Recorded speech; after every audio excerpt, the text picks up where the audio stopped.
From Toronto to Tokyo, and from Thonia to Syrinx, this is The Basement, your companion to the Ready Player One novel. Join our hosts each episode for complete chapter breakdowns and deep dives into the pop culture references through a series of challenges and homework assignments. The Basement is the Ready Player One podcast for people who love things. And now, please welcome Albert and the rest of the Gunchers for this week's episode.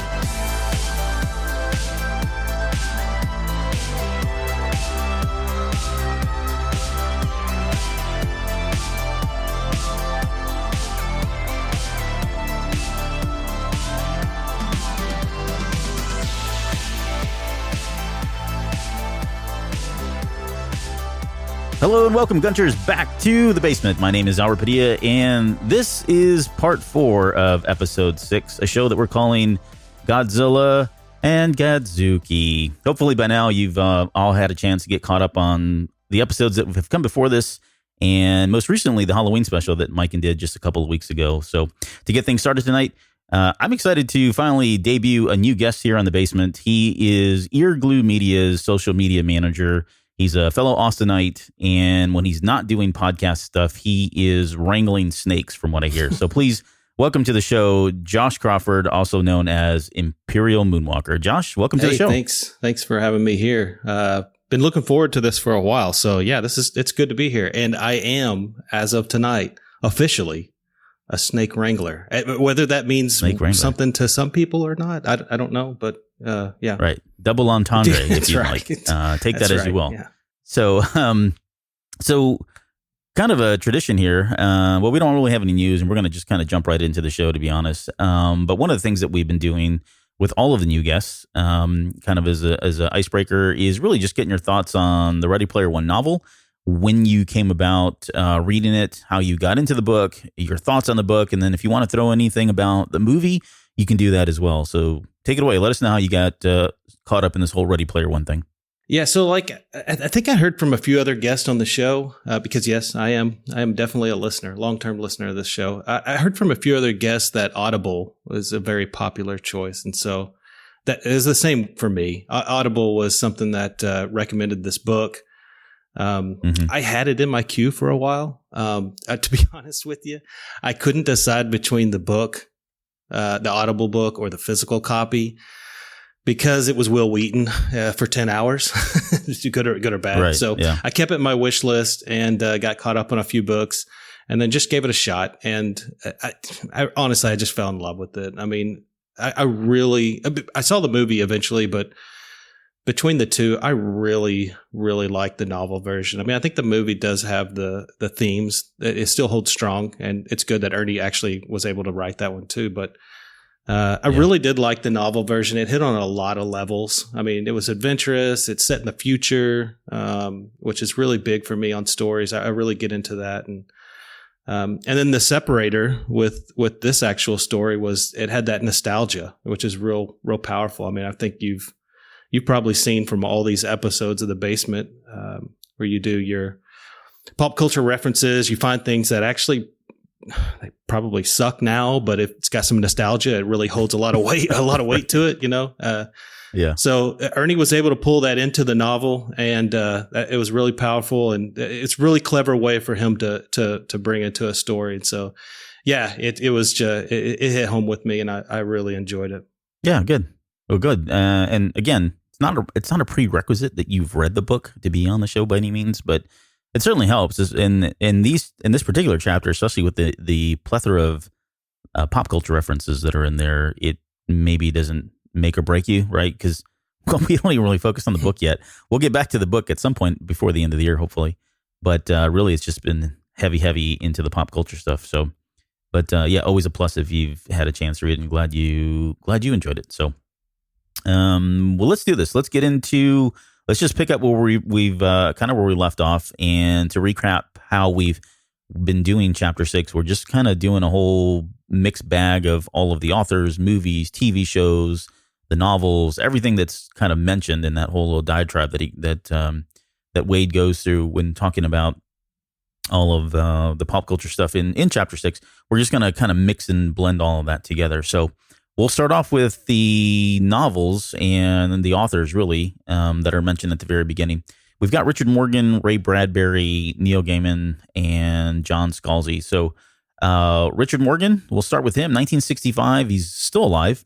And his kind of fame, or name to fame, it really is around Altered Carbon, which is a novel that came out in 2002. There are, I believe, 3 novels in the whole series. There's Broken Angels and Woken Furies, which is, I think, part 2 and part 3. And I've not read these books, so I'll apologize in advance if I've got those out of order. But I know they're all kind of related in some way, one or the other. More interesting in love, just recently Netflix picked this whole series up in 2016. They've done 1 season, and they've already got, I think, signed on for a 2nd season, which should have another 8 episodes. So season 1 had 10 episodes. Season 2 will have 8 episodes.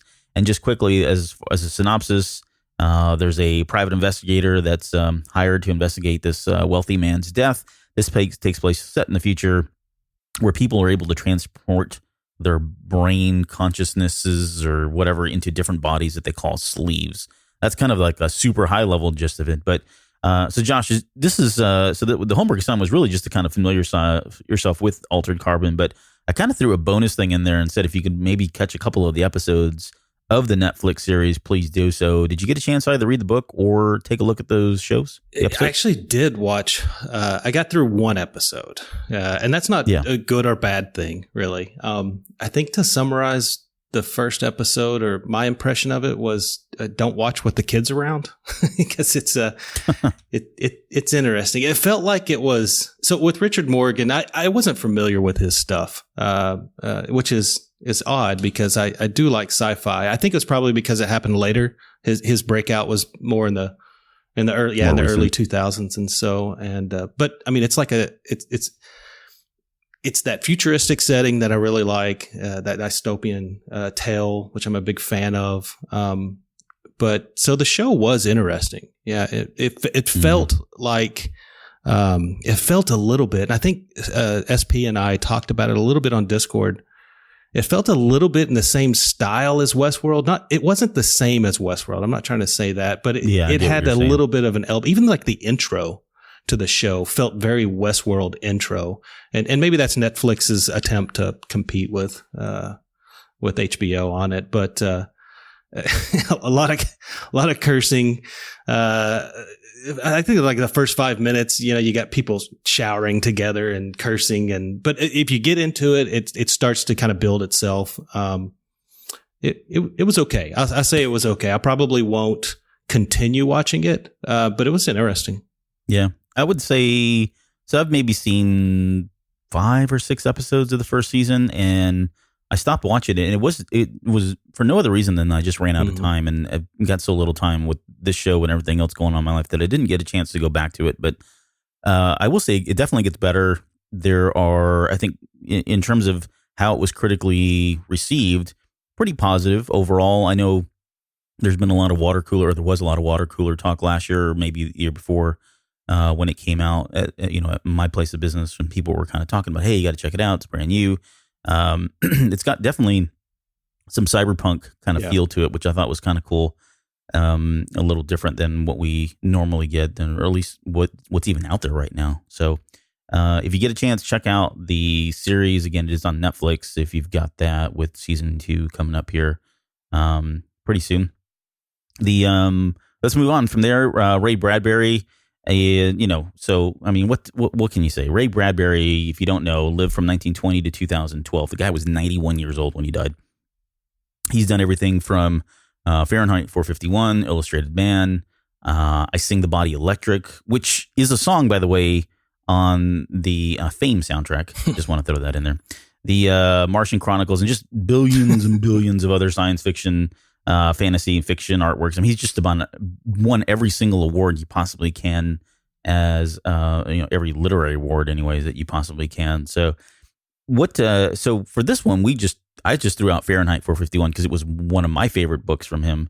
Although I've read a number of his, and it's crazy because Ray Bradbury, I remember reading all these books in middle school and high school, And I think that continues today, at least here it does in Texas. I think he is one of the authors that continues to be, listed as, your summer reading assignments. You've got a number of books from him that you can pick from. And then once you get into high school here, they kind of force some of these down your throats. And was that the same experience for you? I don't know. Did you grow up? I think you grew up here in Austin as well, or at least in Texas. I grew up in the South, but in high school, I can't remember if it was in high school or if it was in college, where Fahrenheit 451 was just standard reading. Like they made you read that, which is good because it's a great story.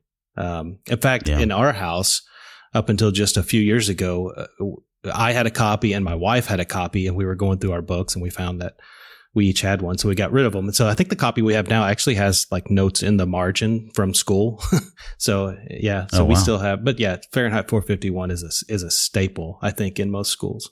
Yeah. And I think when he died in 2012, they basically said that he was the writer responsible for bringing modern science fiction into the literary mainstream, which I don't have any argument whatsoever there. It was really hard. I mean, we've only got, a couple of hours or more, Mike, to record the show. And it was really hard to kind of focus on any one particular book because I really do like The Illustrated Man. I thought it's a great story.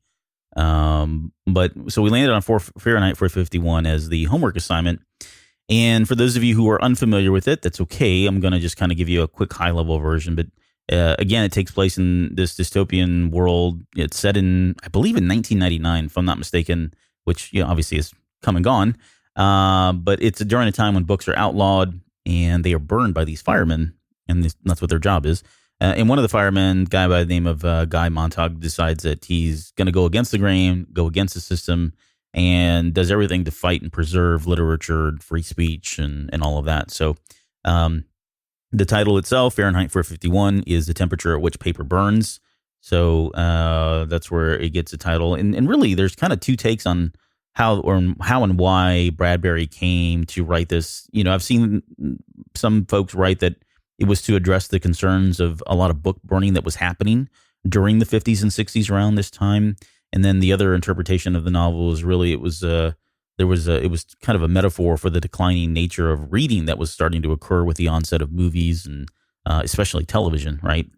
People were spending more time in front of a tube instead of in front of a book. And so this was Bradbury's way of saying, hey, be careful. This is the path that we could be going down. So as far as Ray Bradbury and all the other pieces of work that he's done, is this one of your favorites, if not your favorite from him?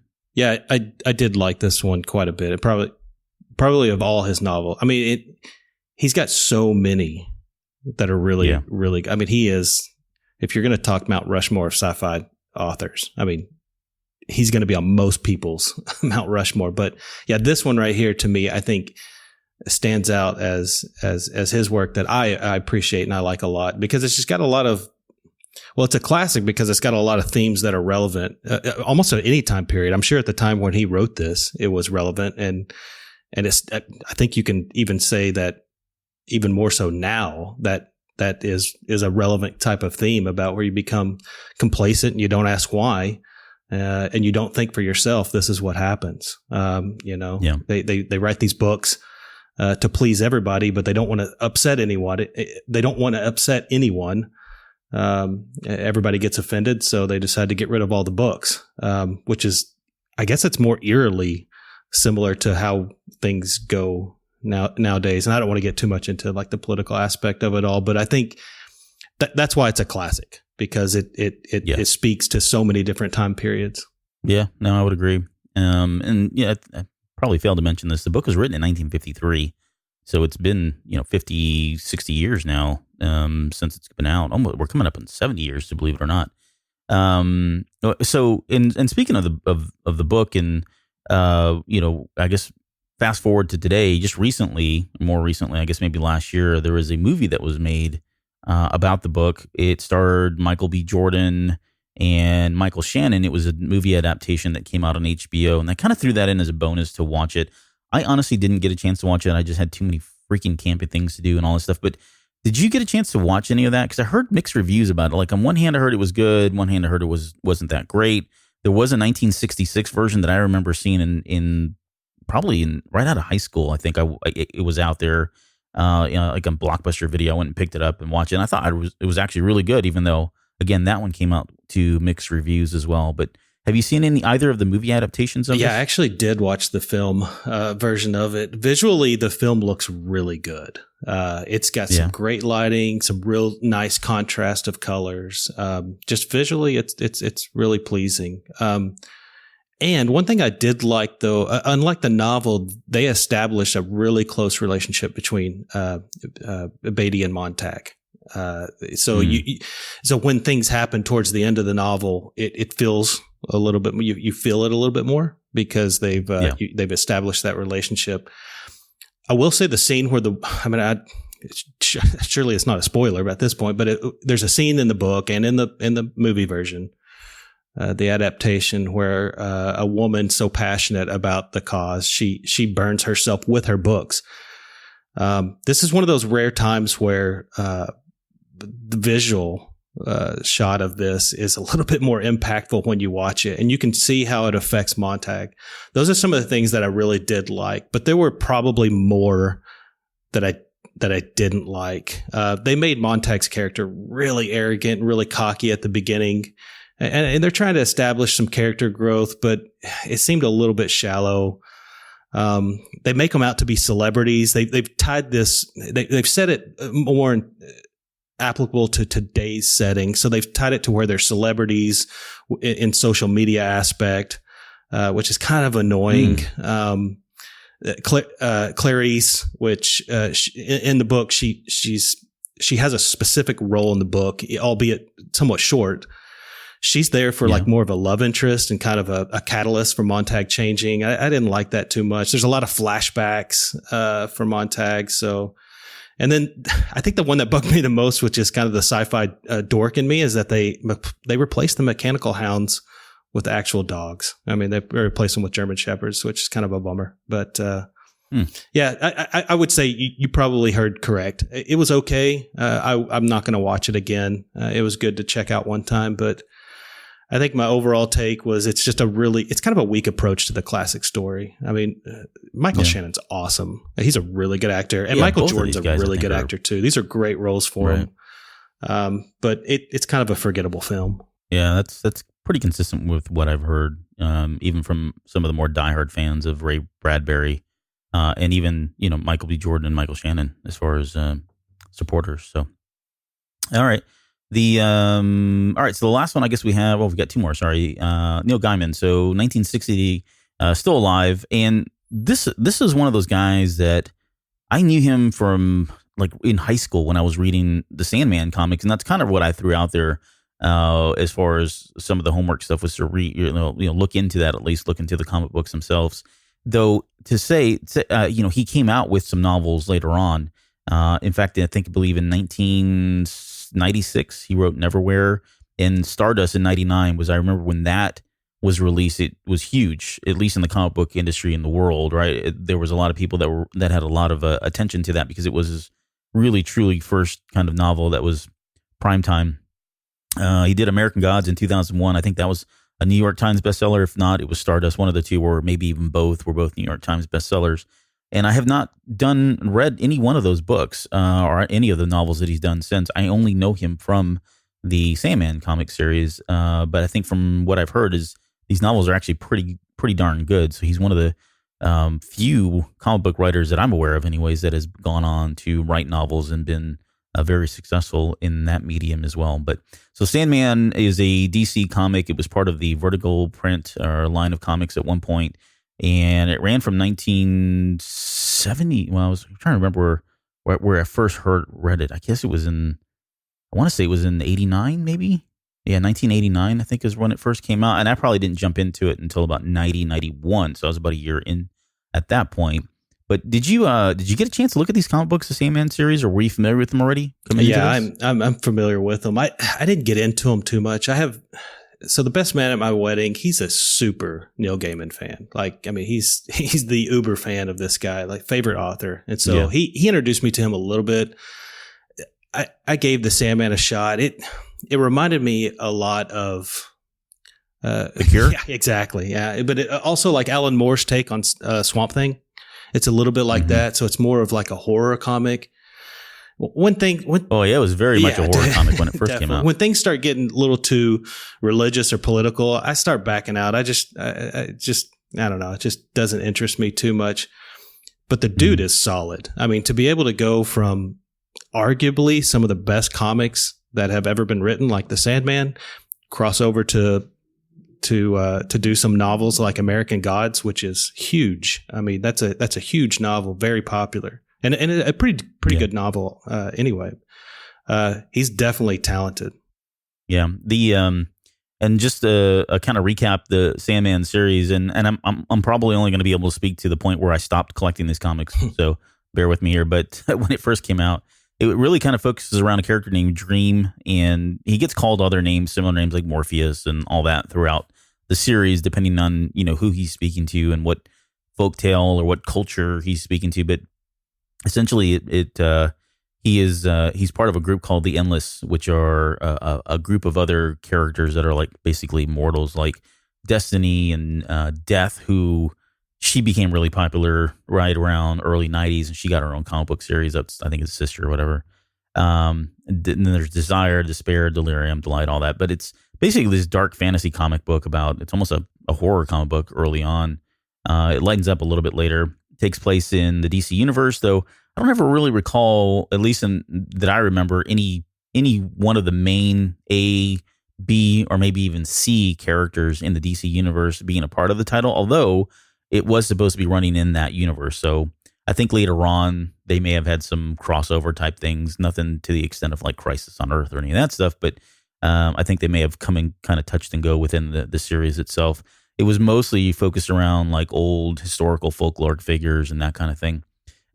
So it was really great, though. I mean, the writing, it was on a whole different level, especially if you think about it. I mean, you think about late 80s, early 90s, it's really when comic books were kind of peaking, and we were getting all kinds of stuff. Everybody and their mother was making comic books. We had the Image had just come out. We had Valiant Comics that was kind of making a resurgence. We had Marvel, we had DC, and then you had all kinds of other comic book labels that were just trying in anything and everything they could to get into the market. And unfortunately, we got a lot of crap during that time. And the writing was, and I'm not going to say it was subpar, just there was just so many different people out there. So you were getting a lot of good stuff, but unfortunately you were getting a lot of bad stuff at the same time. And this was one of those titles that just stood out because of the writing. It was just so good. Like, it was really attracting a lot of older people. And it just kind of fueled the fire of the comic book fame that was going on. So anyone, and they've taken all these comics now. You can find them online and in different like Comixology and those guys, and a lot of different ways to pick those up. There are a number of trade paperbacks out there, but if you're looking for an actual comic that's very different than the stereotypical superhero Marvel universe, even DC universe for that matter, and you want to just take a look at some really good writing and some really good artwork too, especially the covers. The covers are crazy. It's like Dave McKean. Yeah. He does something really unique with the covers, like something you've never seen on other comic books. It was really, really cool. It's like a mixture of photography and drawings kind of blended together. So it's really unique. Yeah. But if you're looking for something different and this sounds interesting to you, take a look at it. It's pretty good stuff. And then the very last one we've got is John Scalzi, and he's, again, another author who's written a number of things. And I kind of picked out The Old Man's War, and I know you had an interest in reading this. I'm not sure if you got a chance to do so, but if you did, or I mean, what's your take on this, or what was interesting about it for you? So I did. I got this out of Audible. My attempt this was the last piece of the homework assignment that I was going to get into, and it felt like when I did some research on it to check it out before I actually started listening, and when I say start listening, I mean like 5 minutes into it. But the research that I was doing on it felt like it had this kind of a Starship Troopers kind of vibe to it, with this military science fiction blend. I guess a little bit more, a little bit also from Richard Morgan, where we have consciousness going into a new sleep. We kind of have the same idea here, where we have these older individuals going into a new and younger body to fight in this war. So that appeal and the futuristic element to it, that kind of appealed to me. That and this guy's won numerous Hugo Awards, so it's not like the work he's putting out is going to be, especially this being his big hit. I kind of was banking on it being a good novel. Yeah. And I think in total there are 6 books in the series, of the Old Man War series is what they call that now. The most recent book coming out in 2015. And, I don't know if there are more coming or not. I know Sci-Fi was originally developing a TV series for this.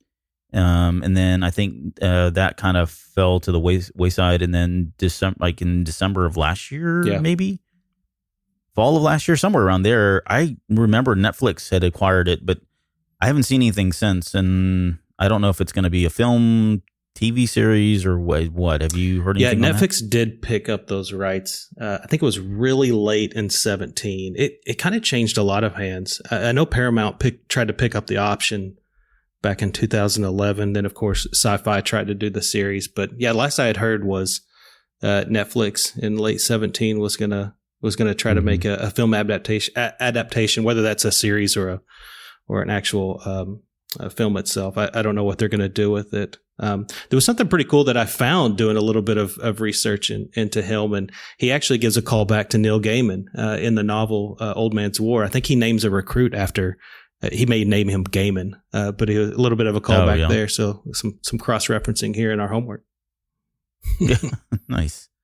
Yeah, you definitely can see themes, right, in all of these novels that are kind of just rattled off in chapter 6. You can definitely see little bits and pieces that inspired Ernie to kind of go run with in Ready Player One, whether it be for the dystopian worlds of most of these books to begin with, or just some even the tech, or the idea that we are transferring our consciousness into physically another body, or into the Oasis in Ready Player One. So you can kind of see the breadcrumbs here as far as where he got the inspiration for a lot of them. So we'll wrap there on the books, and we are going to go right into arguably one of my favorite TV series of all time, Knight Rider. Here we go. Knight Rider ran for, and we're really focusing, we'll talk a little bit maybe at the very end about some of the sequel series and all that, but for this, we're talking about the series that ran on NBC from 1982 to 1986, so 4 years. Starred the Hoff, David Hasselhoff, not Hasselman, David Hasselhoff as Michael Knight, or Michael Long, if you are familiar with the pilot episode.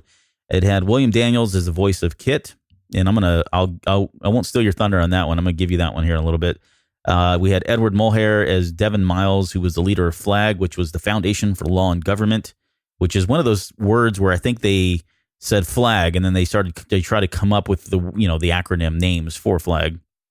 It had Patricia McPherson in seasons 1, 3, and 4 as Dr. Bonnie Barstow, Rebecca Holden as April Curtis in season 2, and of course we had Richard Basehart, who played Wilton Knight in the pilot episodes part 1 and 2.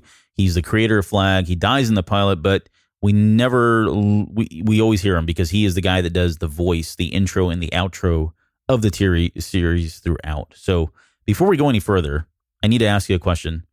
What is your favorite David Hasselhoff song? Well, if you can make it through the first 5 seconds of any David Hasselhoff song, I mean, the only one that I can think of off the top of my head is that horrible video. What is it? Hooked on a Feeling. Is that the one that? Well, so he's got like an album, and we're not going to go down this rabbit hole because I can talk about all his albums here for a while. Don't hassle the Hoff, but man. He's got an album. Yeah, he's got an album where he does a bunch of cover songs, and he's got like Rhinestone Cowboy.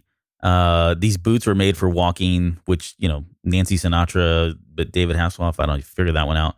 It's got La Isla Bonita on there. You've Lost That Level Feeling, and it's just on and on. There's all these. I think there's like 20 tracks on that album. He does have his own original stuff, and by original I mean he sang it. I don't know that he wrote it or did anything else.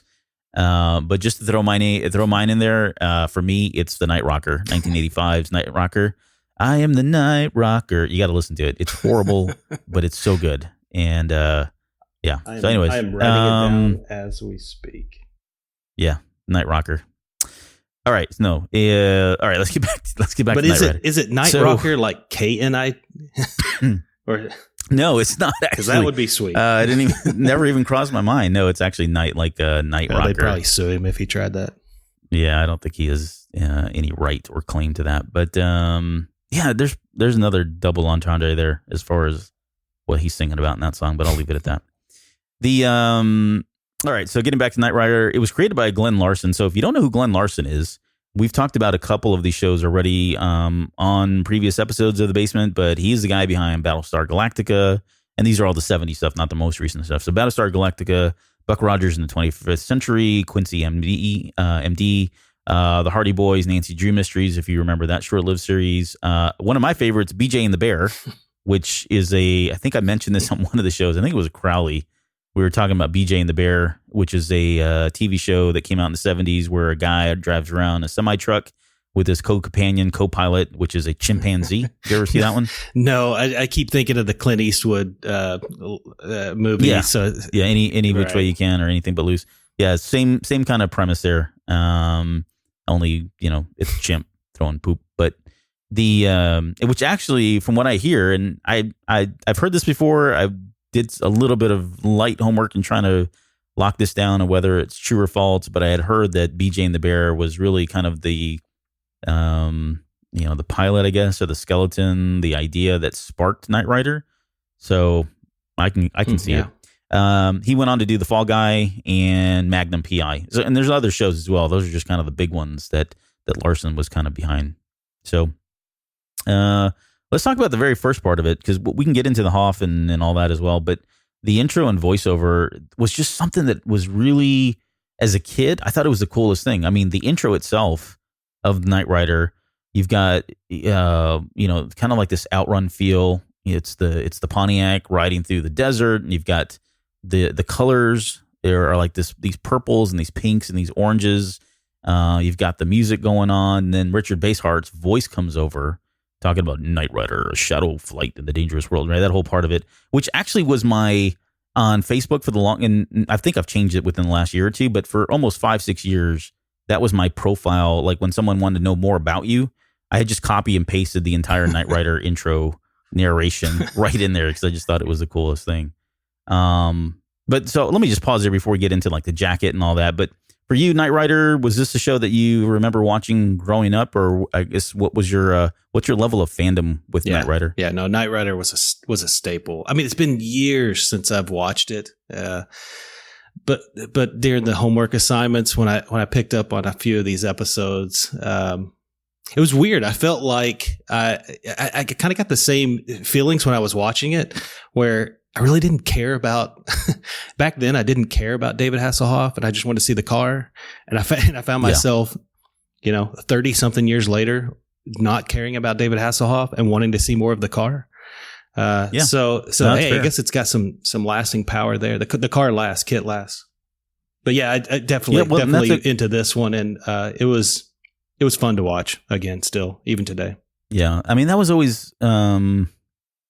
I wouldn't say it's a point of contention because I was, not very old, maybe 10, 11 years old when the show came out. But trying to think back, it was, I think, like much like you said, I was tuning in to see the car and tuning in to see all the new, what do you call it, upgrades and weapons and everything else. It was almost kind of like the Greatest American Hero, where every episode you were introduced to another special feature of the vehicle that you weren't aware of. And we'll get into that in a minute because, I mean, I don't even know. Like I was trying to make a list of it and I just stopped because I'm like, this is ridiculous. There's so many different things that this vehicle could do that, when you watch the pilot in the first, 5-6 episodes, you have no clue. And that was part of the mystique, and that was part of the hook, is to keep introducing it, right? They were just kind of dangling that carrot in front of you the entire series, because at some point, the whole wash and repeat, or wash, rinse and repeat kind of thing of, it's another corrupt government or another dictator that's suppressing some average person that Michael Knight's got to come in and save. That got old after a while, and they had to keep things fresh, and they did a lot of that by way of introducing new tech and then new vehicle enemies that we'll kind of get into here in a little bit as well. But yeah, it was definitely, the question of whether the vehicle was bigger than the person or was the person bigger than the vehicle. I think you can argue, depending on where you lived, the Hoff was bigger than Knight Rider. And I'm looking at you, Germany, because you tend to have a very, very big affinity towards David Hasselhoff. So let's talk about the jacket. So I really wanted this jacket growing up, and I had very little success in getting anything that looked close to it. I usually look homeless. I tried to recently go back and look to see and just try to find who manufactured that jacket. It was not a members only jacket. That's what I was hoping for. For the longest time I thought it was. Now there are episodes, and I watched enough of these suckers in preparation for this show. There are episodes where he does wear a members only jacket, but it is not the black jacket that he's wearing, predominantly in especially in all of season 1. But that look of the black jacket with the red mock turtleneck that you see, right, for Knight Rider or for Michael Knight, that's not a members only. Yeah, that's Action Hoff. Casual right. Hoff is members only, when he's talking to the ladies. But yeah, Action Hoff is the jacket. Oh yeah, you can't be in anything but leather when there's a call to action. I went on eBay and they've got a number of replicas and they get really pricey. So I'll have to clear that with the missus, but I may be investing in that. Well, Christmas is coming soon. If you're listening to this years from now, it's getting close to Christmas. So that might be. It's not too far away. The tune, Knight Rider theme. So that was iconic. I still love it. Like that was when, in preparation, watching the episodes, I was getting into it. Catchy, right? As catchy as a tune can be, that tune is, with very little words. No words, right? Except for the narrator. Yeah, it's just the same thing over and over. And if you watch an episode, you're going to be humming the tune for 3 days. Oh yeah. And it's simple. Like there's a very simple little backbeat, little repeat that's going on. It's got a little bit of synth to it, sign of the times kind of thing. It's called the Knight Rider theme. It was originally composed by Stu Phillips, and Stu Phillips and Glen Larson they're kind of inseparable. I mean, Stu Phillips went on to do the themes for, guess what? Battlestar Galactica, Buck Rogers in the 25th Century, The Fall Guy, BJ and the Bear. He did all that music for those opening themes as well. So, this is a guy that did this particular soundtrack and is forever known. It's probably arguably his most famous piece that he's ever done. I know he was inspired by, and I'm going to screw this up, but it's Marche et Cortège de Bacchus, Act 3, number 14 from Sylvia. So it's a French composer. That's where, and I haven't listened to that. My guess is it sounds nothing like this, but there's probably bits and pieces where you can probably pick that up. But that was the inspiration to come up with the Knight Rider thing. But more importantly, it was used by Busta Rhymes back in as a backbeat for Turn It Up, Fire It Up remix, which came out in 1998, which is a great song. I'm not a huge Busta Rhymes fan because if you listen to the Halloween episode, I was rooting for Michael Myers to kill him. But that is one particular song that I do enjoy by him, which I thought was a great use of the song. Are you familiar with the Busta Rhymes song? I'm familiar with the hits.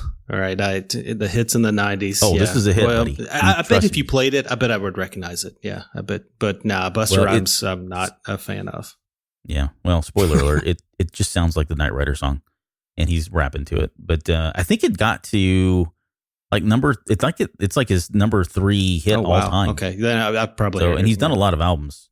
So there you go. Write that one down too. It's called Turn It Up / Fire It Up remix. Now make sure you get the remix though. The remix version. That's seriously, because there is a Turn It Up song that came out, I think, in 97 on like his second album. It doesn't sound like this at all. That song is about we can't say it on there. It's a family friendly show, but that join song us is in not Discord for a breakdown of the Busta Rhymes song. And the after party, we'll talk about it. All right, so let's talk about KITT. KITT is the vehicle, obviously, that Michael Knight rides around. And we've kind of skipped over the whole premise of it, but if you really need to know, like I said, basically it's this guy, Michael Long, he's a cop. He gets his face shot off, and they rebuild his face. This billionaire kind of guy that runs Flag rebuilds his face. He looks like David Hasselhoff, so it's a huge improvement, huge upgrade for him. And they kind of start him over. He doesn't really have a past anymore. Nobody recognizes him, and from there on out, the whole series just revolves around him they're taking on these missions where Michael and KITT are driving around and freeing people, liberating people, rescuing people. They're going on these missions, that kind of thing. So he's the hero, obviously the protagonist of the show. But KITT is just as important because, again, this is the vehicle. So KITT is an acronym for Knight Industries 2000, which, okay, I don't know if I never really got whether that was the model or 2000 was a year.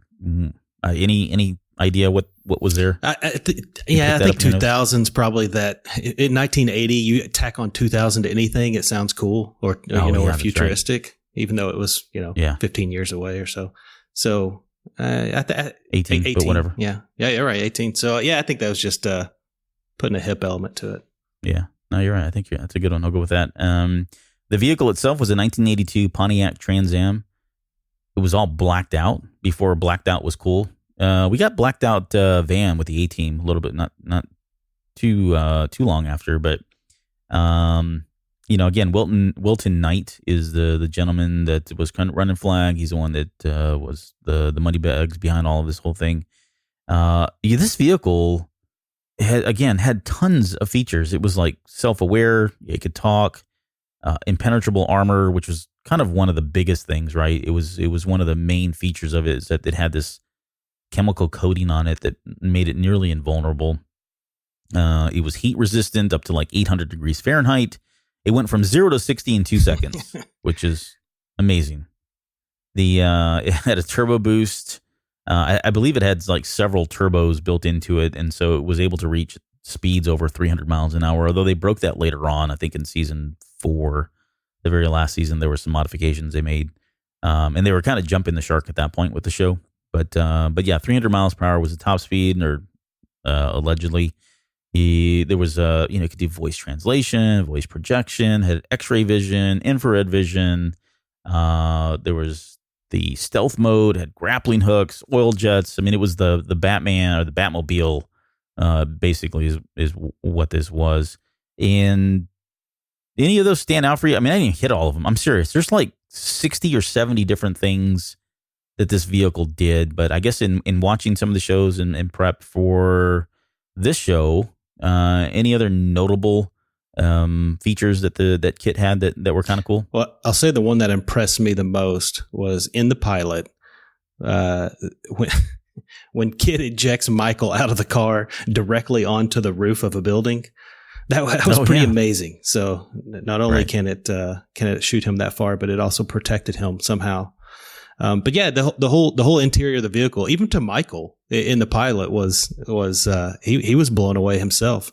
I don't know if you remember, but in the pilot, the dialogue like most what you're going to get out of 80s TV series, the dialogue's pretty bad. But there's an eye rolling moment at the beginning when Michael gets in the car for the first time, and it's a horrible joke. I don't even know if it's a joke, but he says, "What the heck is this? Looks like Darth Vader's bathroom."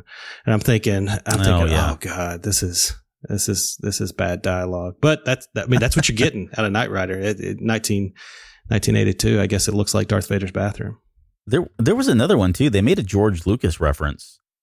And I don't know if it was in this episode or if it was in Knight versus KARR or the Goliath episode, but someone gets in the vehicle and, I know what it was. It was in the pilot. It was in the pilot. Those two idiot robbers that are or vehicle, or what are they called? The carjackers. Carjackers. Yeah. They get in and one of them's like, this is a George Lucas drives around in or something like that. So yeah, there's a lot in that pilot. A lot of callbacks to Star Wars. They had to spend a ton of money in that first pilot. I mean, they had the demo derby crashing and a helicopter chase, and they destroyed that tractor trailer, and I think there was like a jet explode. I mean, there was just a lot going on. It seems like a lot of money to spend on a pilot, especially when you don't know how the series is going to go. No, that's a good point. I didn't really think about it, but you're right. There's a lot of stuff happening in that. We'll get into that in just a second, because I do want to talk about Rise of the Phoenix, which is the pilot parts 1 and 2, then we'll talk KITT versus KARR, and then we'll talk on Goliath. But really, I just want to talk about, David Hasselhoff and his, porn stash that he's wearing in that as Garth. But we should mention again. So the vehicle itself, KITT, was voiced by William Daniels, who, who's gone on and voiced just a ton of other stuff. I mean, there's all kinds of things that he's done. But recently, just very recently, like as we were prepping for the show, was it maybe 3 weeks ago?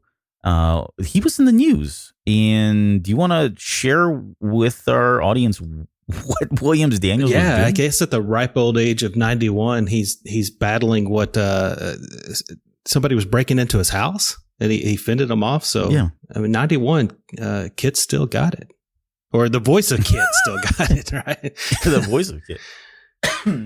I didn't see the details. Excuse me. I didn't see the details on what had happened, but it just said that he warded off some criminals, which, I don't know. Probably with his voice,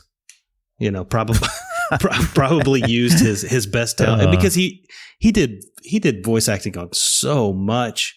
And I mean, if you look at the guy's resume throughout the 80s, even earlier, not just in the 80s, that guy was he was in The Graduate. And then I think a lot of people probably who watched TV in the 90s know him as the teacher from Boy Meets World, but he did so many guest star roles in the 80s. It's a pretty impressive resume. Actually, I found something. I forgot I was going to mention this to you, but maybe we'll get into it later. But he also shows up in an episode of Voyager with doing the voice. I caught that as well, and I don't remember whose voice he did, but yeah, we can talk about that. Just write that down, make a note. But the other thing too, just to go back to his voice and the appearances, KITT actually appeared. Did you ever see Benchwarmers? I did, yeah. I think I've seen it once. So yeah, exactly. It's a terrible movie. But at the very end of the movie, I believe it's at the end or near the end. Is it John Lovitz that's in that movie? Yeah. He's like the dad, and he's got like he's basically himself, but because he plays, that's the only character. He's one dimensional, right? That's the only character he ever plays.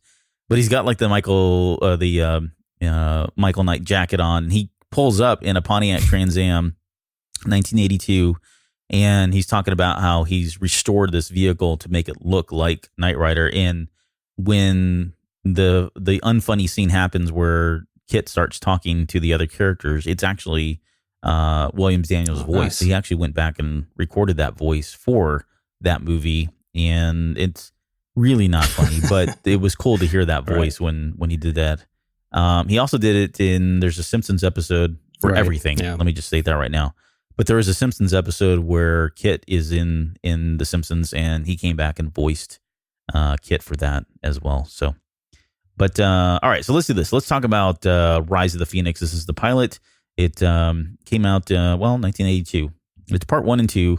It's got all the people we've already talked about, but I guess one person I should probably call out is Pamela Susan Shoop. And if you don't know who she is, and you've heard the most recent bonus episode that we did, bonus stage episode we did for Halloween, she's actually Nurse Karen Bailey. She's the one that gets scalded in the hot tub, too hot in the hot tub. Yeah. So, a very beautiful woman, but she was actually in this particular pilot as well. So, and really to kind of boil it, we've already kind of talked a little bit about how it shakes out, where his face is blown off, he gets reconstructive surgery, he gets thrown into his vehicle, and the first one is really about revenge. He's trying to go back after the person that was this woman who is going around and kind of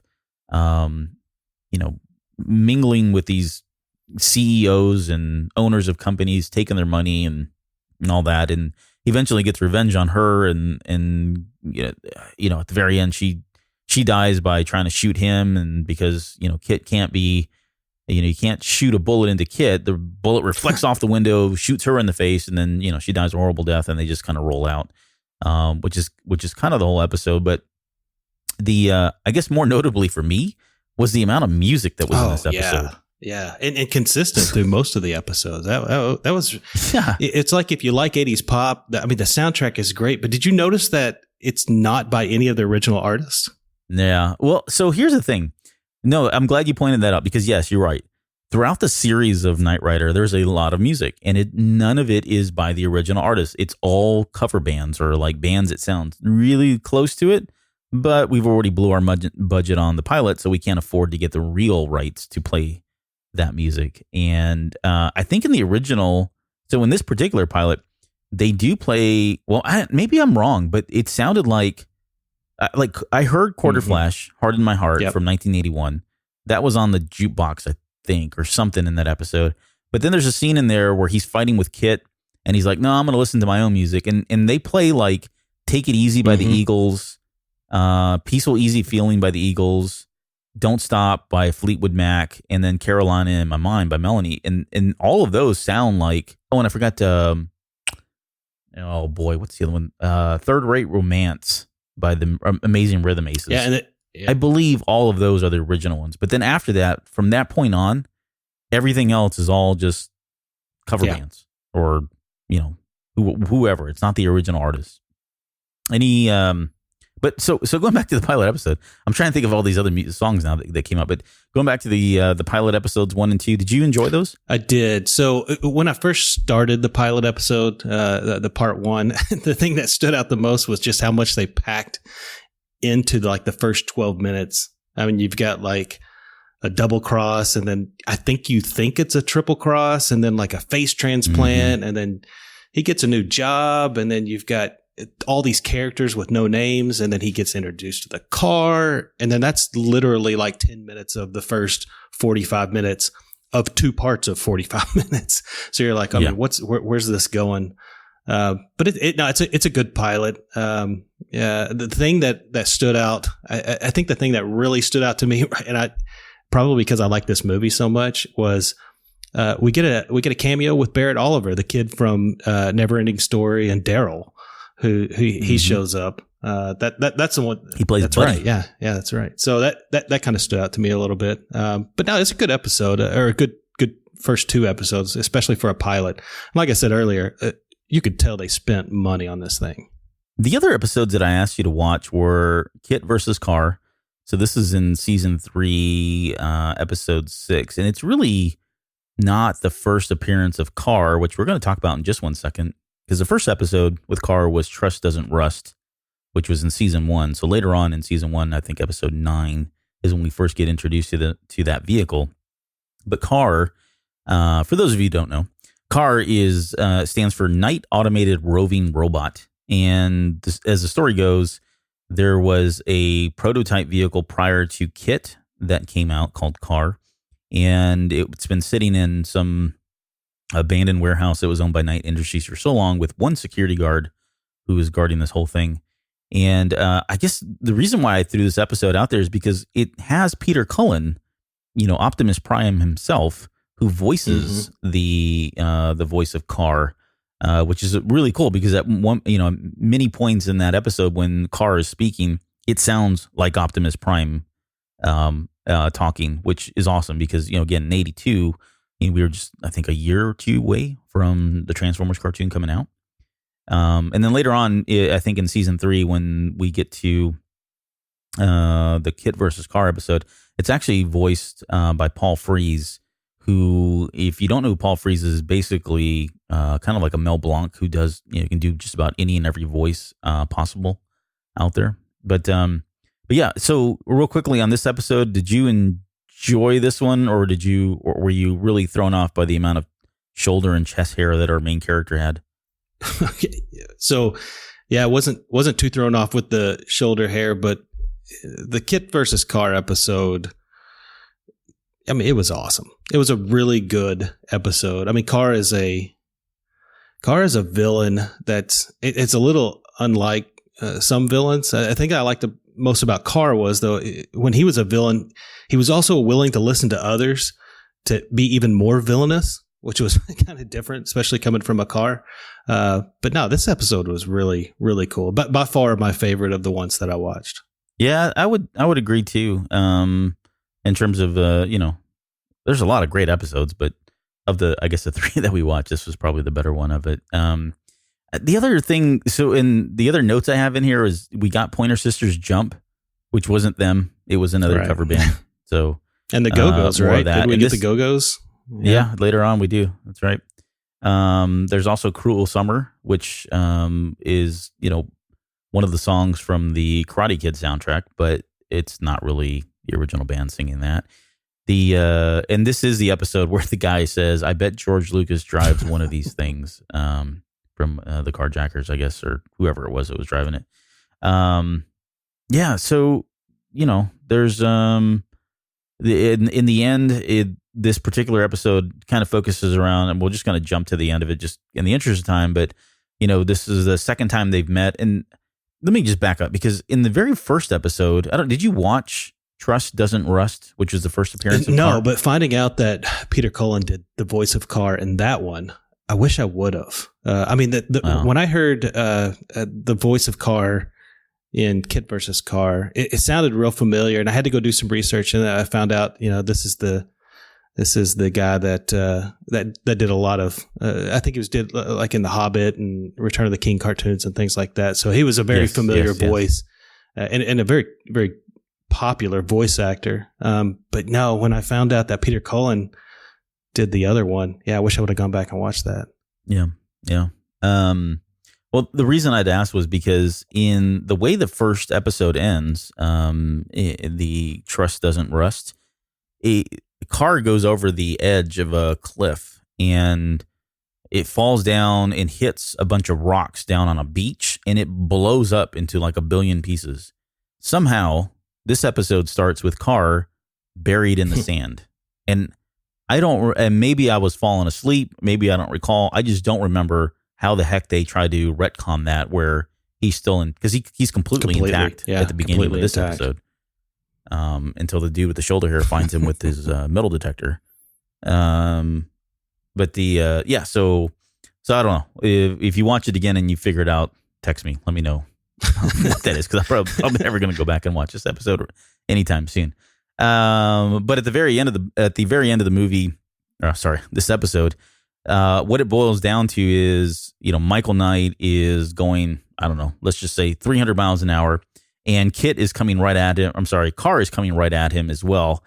And Michael deduces that because KARR is about self-preservation, where KITT is about preserving the driver, he decides to play chicken with him. And that's how, he determines that KARR is going to self-preserve, and, that's how he defeats him. But it's, no, I'm sorry. That's the first one.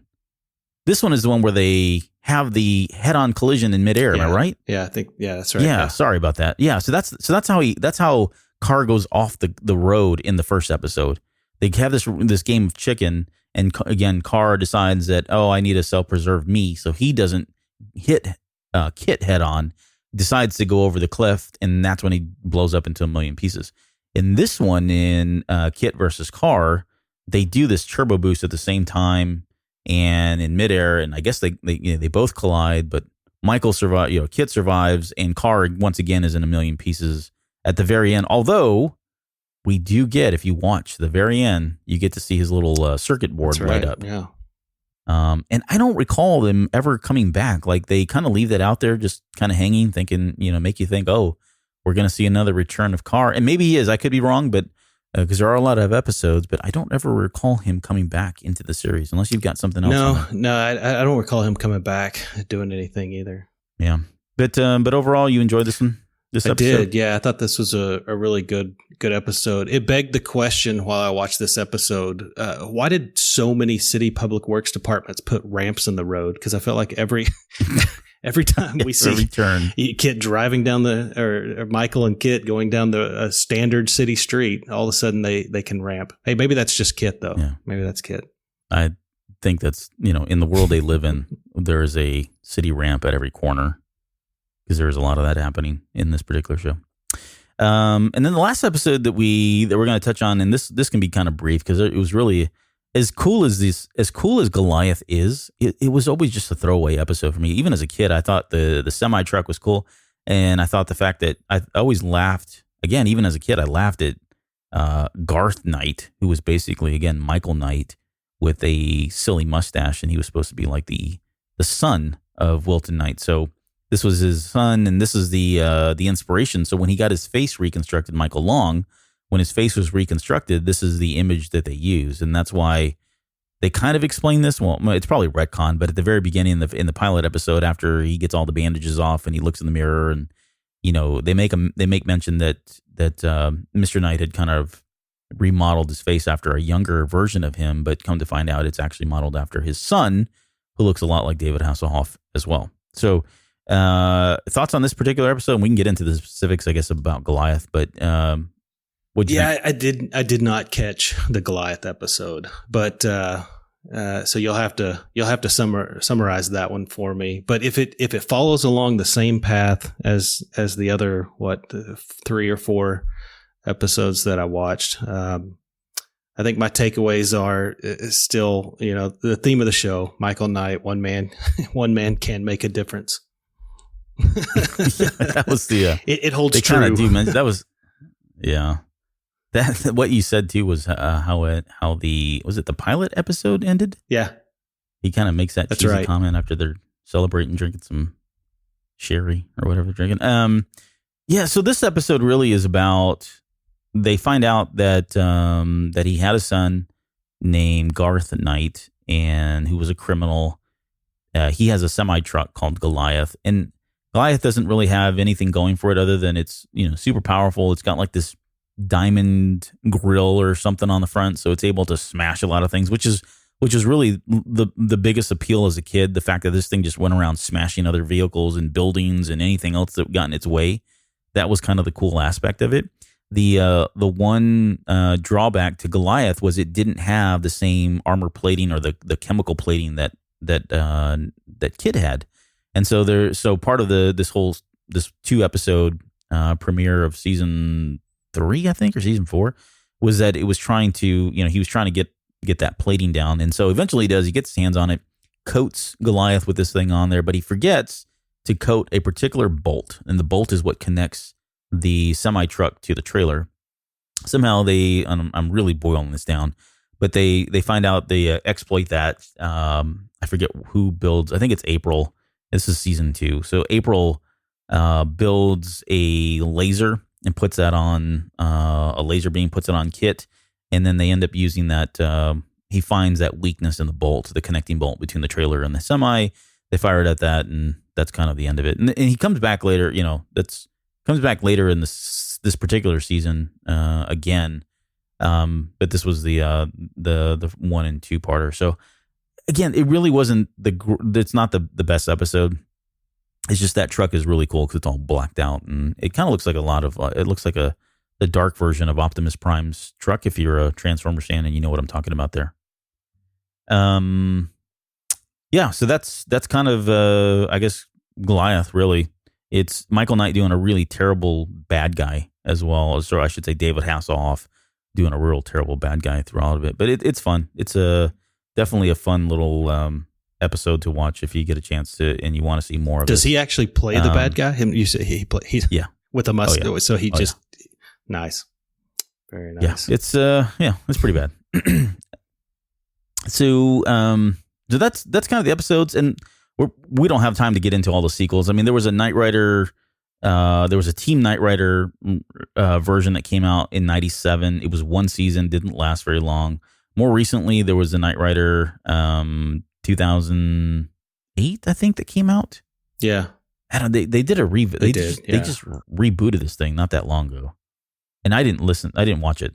Did you get a chance to watch it? Have you watched any of the sequel type series? I planned to, and I wanted to. I just couldn't force myself to. Looking at it on IMDb kind of turned me off there. Yeah, it's hard to believe it's been 10 years since they did that reboot in 2008. They did a Knight Rider 2010, I think, as well. That's right. Like a movie. They did one in 2000. That was a big event when they did Knight Rider 2000. I remember it got a lot of great ratings, and then no one else cared after that, so it didn't last very long. And then the other thing, there's lunchboxes, and we're not going to get into that. They've done video games, there's novels. One of the things I thought was interesting just recently this year, from June 14th to June 16th in Las Vegas, was the Knight Rider Festival. And I had a chance to go look at some of these pictures, and like any other fandom out there, there are people that are just absolutely crazy about it, and they do everything from, everybody's got a Pontiac. First off, the spoiler alert. But they get in full costume and they dress up as some of the more obscure characters that you see in the series. I didn't see anybody that plays the main character from with the shoulder hair, which I was really disappointed because I thought somebody surely would put on those scantily clad shorts and that sleeveless tank top that the dude's wearing throughout the episode. But they do dress as many of the characters, both the more front and center characters, the main characters, and some of the more obscure characters throughout the TV series. So it's got a huge, obviously, following. David Hasselhoff has a huge part in that, but the vehicle itself seems to be front and center in just about everything because it just is so iconic with its red light that goes back and forth. And we'd be remiss in not mentioning that is included. We see that on Ernie Klein's own Ecto 88, and then we obviously see it on Wade's DeLorean that we see in Ready Player One, the movie. So, do you got anything else? Any final thoughts on Knight Rider? Any other things you want to throw out there? No, it's worth going back and looking at. Like I said earlier with Ernie and the nostalgia, it's cool to see. It's interesting. I think my final takeaway is that the pants that the women wore in the 80s were gross then, and it's popular now again, and it's still gross. No, you watch your mouth. I like the high-waisted the 14-inch zipper. Yeah, 14-inch zipper. Acid wash denim never goes out of style. All right. Well, with that, let's segue into the other TV episode or TV show we'll be talking about tonight, and we'll kind of keep this brief just because we spent it's Star Trek Voyager, and it's actually my favorite. And so, trust me, this is hard for me to do because it was my favorite of the Star Trek series, and I think I've probably mentioned that on the episodes, one of the episodes in the past. But we've already spent enough time talking about Deep Space Nine. And Next Generation, and we kind of touched on the original series with Stargate Pioneer when we did that episode. But Star Trek Voyager was from 1995 to 2001. There were 172 episodes, so again, another successful series by all accounts. It starred Kate Mulgrew as Captain Catherine Janeway.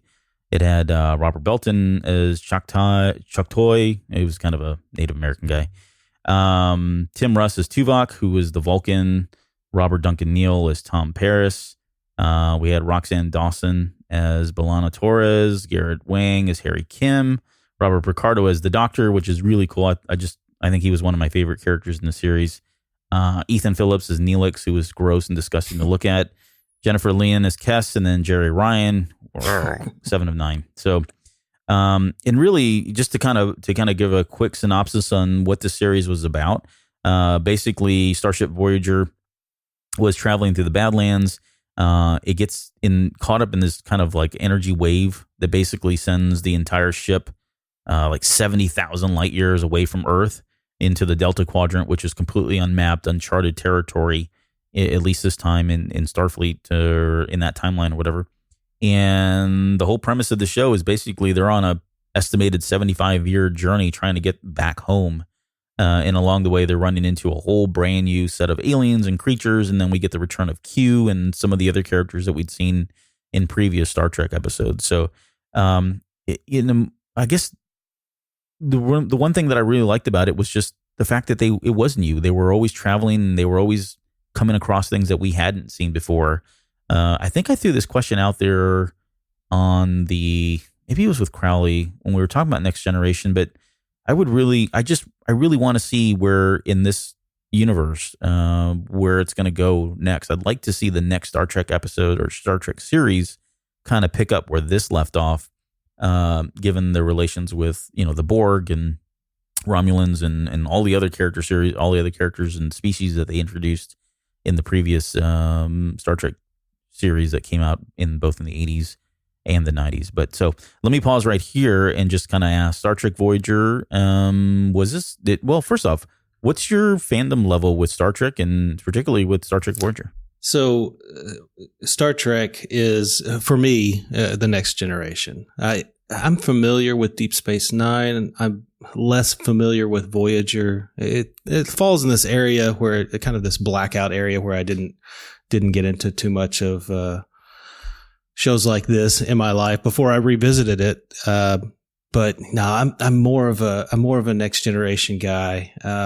But watching some of these episodes, this is a really cool idea. I mean, I know they went with Deep Space Nine. We get the space. They're essentially on the space station. It doesn't advance like some of the other series did, but this one kind of, I guess it feels a little backwards, right? Because they're already out into quadrant whatever, and they're trying to make their way back, which is really interesting concept because they have to still travel through all of that.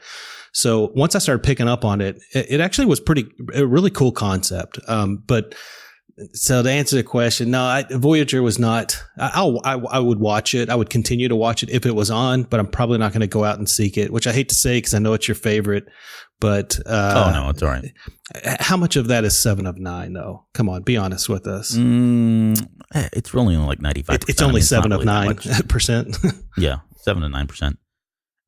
No, and that's fair. Like I don't take it. Trust me. I like Oingo Boingo, and I take a lot of flack for that. So there's nothing you can say that's going to hurt my feelings.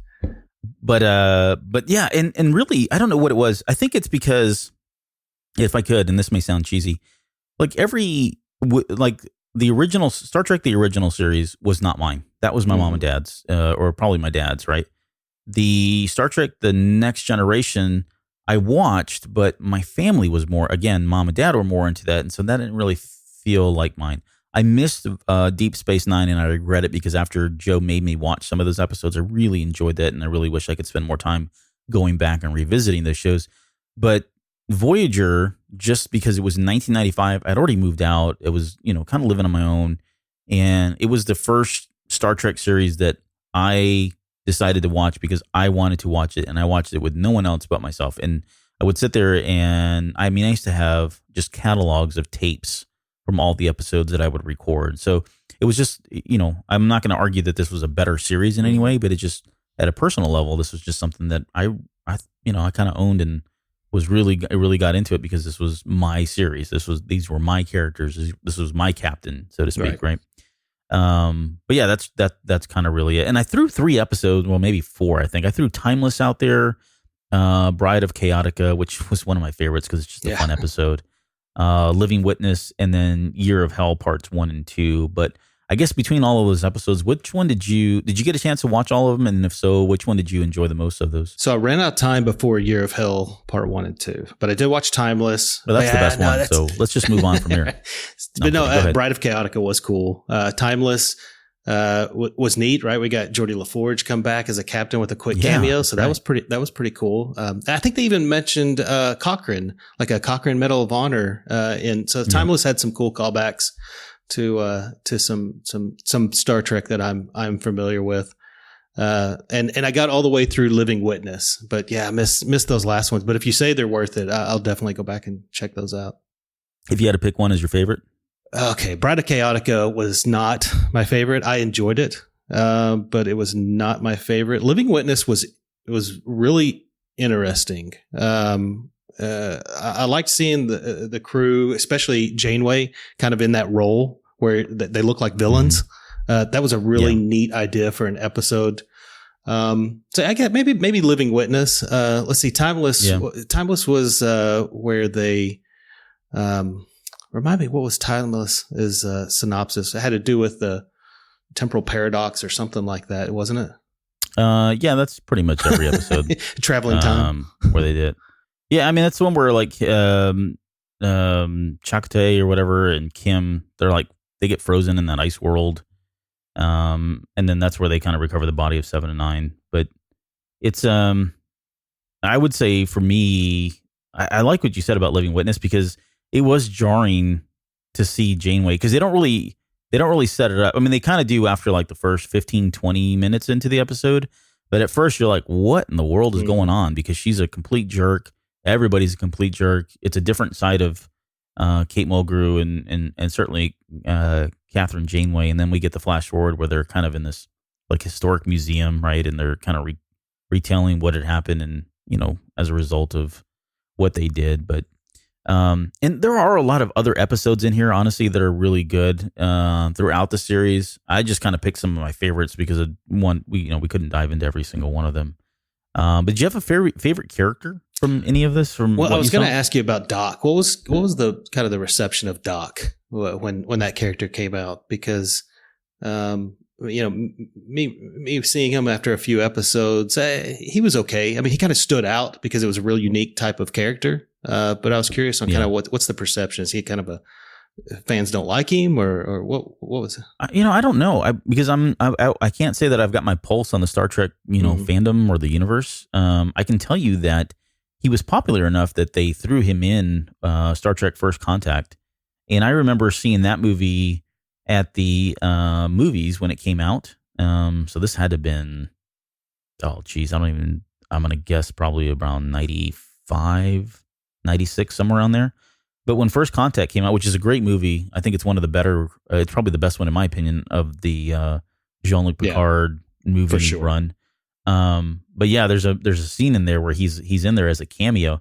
And I remember seeing that at the theater, and when he came out, like people were cheering, literally in the audience were cheering for him, which I thought was kind of cool. So I always thought he was neat just because he was a hologram, and certainly the way Robert Picardo, acts or, portrays that character, I thought was always interesting.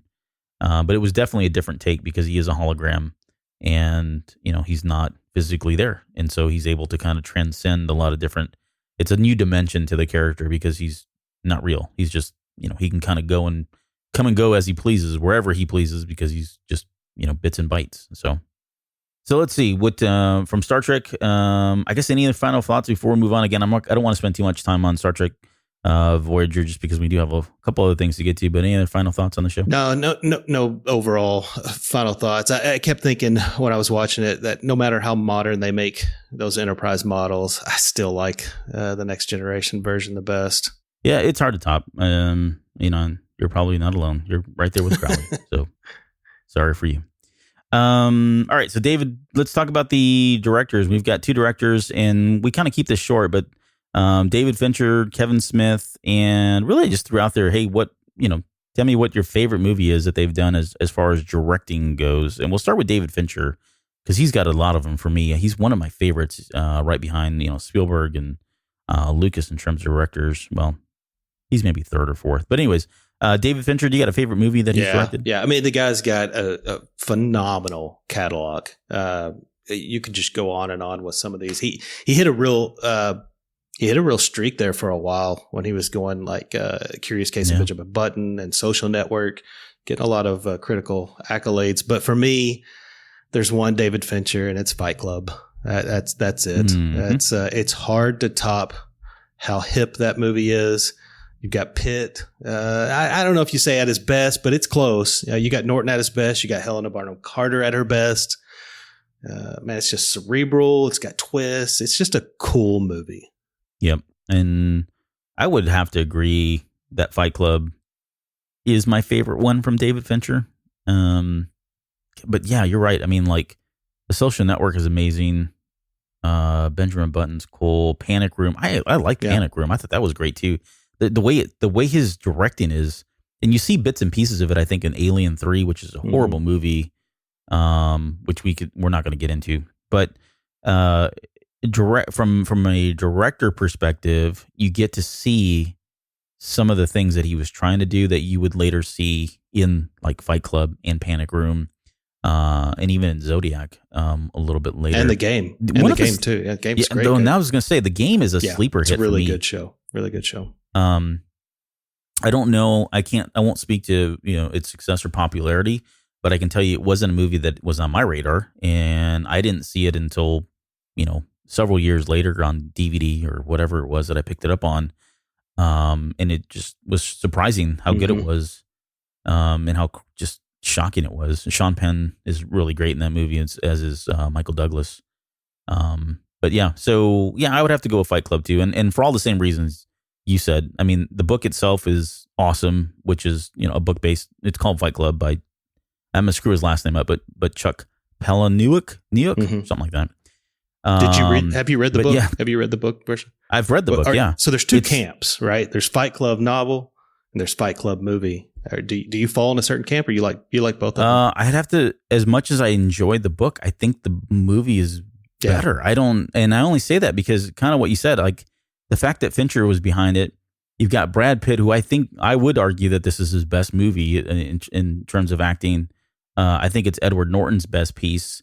But you've got, again, Helen Bonham Carter. You got Jared Leto. That's right. Yeah, he was like Angel Face was his name or something like that. Yeah, I mean, he gets a crap beat out of him, but he's another one in there.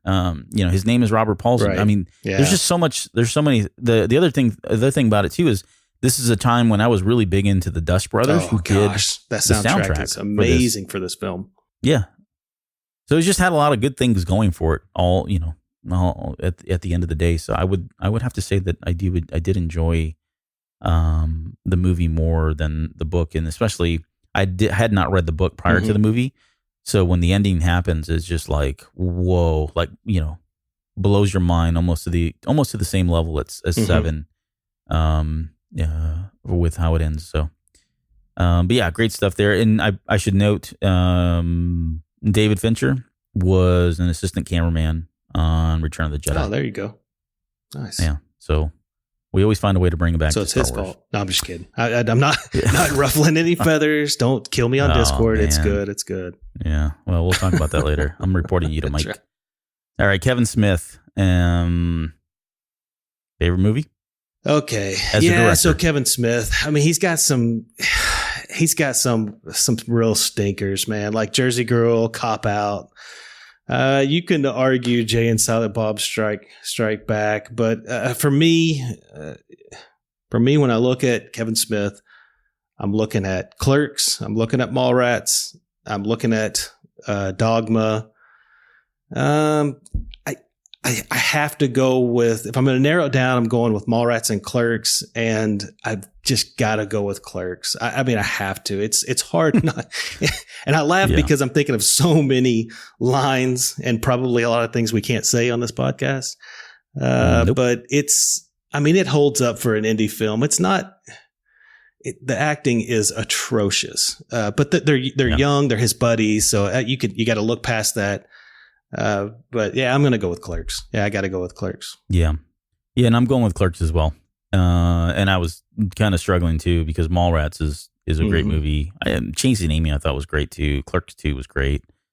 And then beyond that, not really a whole lot there. I mean, I should mention Jay and Silent Bob Strike Back. They were all good. But yeah, and Clerks was because it was an indie film. I remember watching that in the theaters and catching it at one of like the indie film type theaters. I don't remember this coming out like in the main theaters at all. But yeah, you're right. The acting's not that great.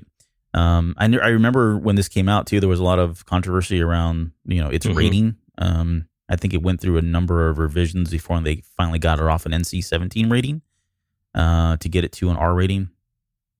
But yeah, it was just kind of a sign of the times, it had the 90s vibe to it. And, definitely a slice of 90s. Yeah. I mean, from the music, everything about it is definitely a cross section of the 90s, for sure. Yeah. I assure you we're open. Yeah. And it's got Kevin Smith, for as much as you like or don't like Kevin Smith, the guy can write dialogue. And that's really if you're going to go into Clerks for the first time, just know that you're going to get some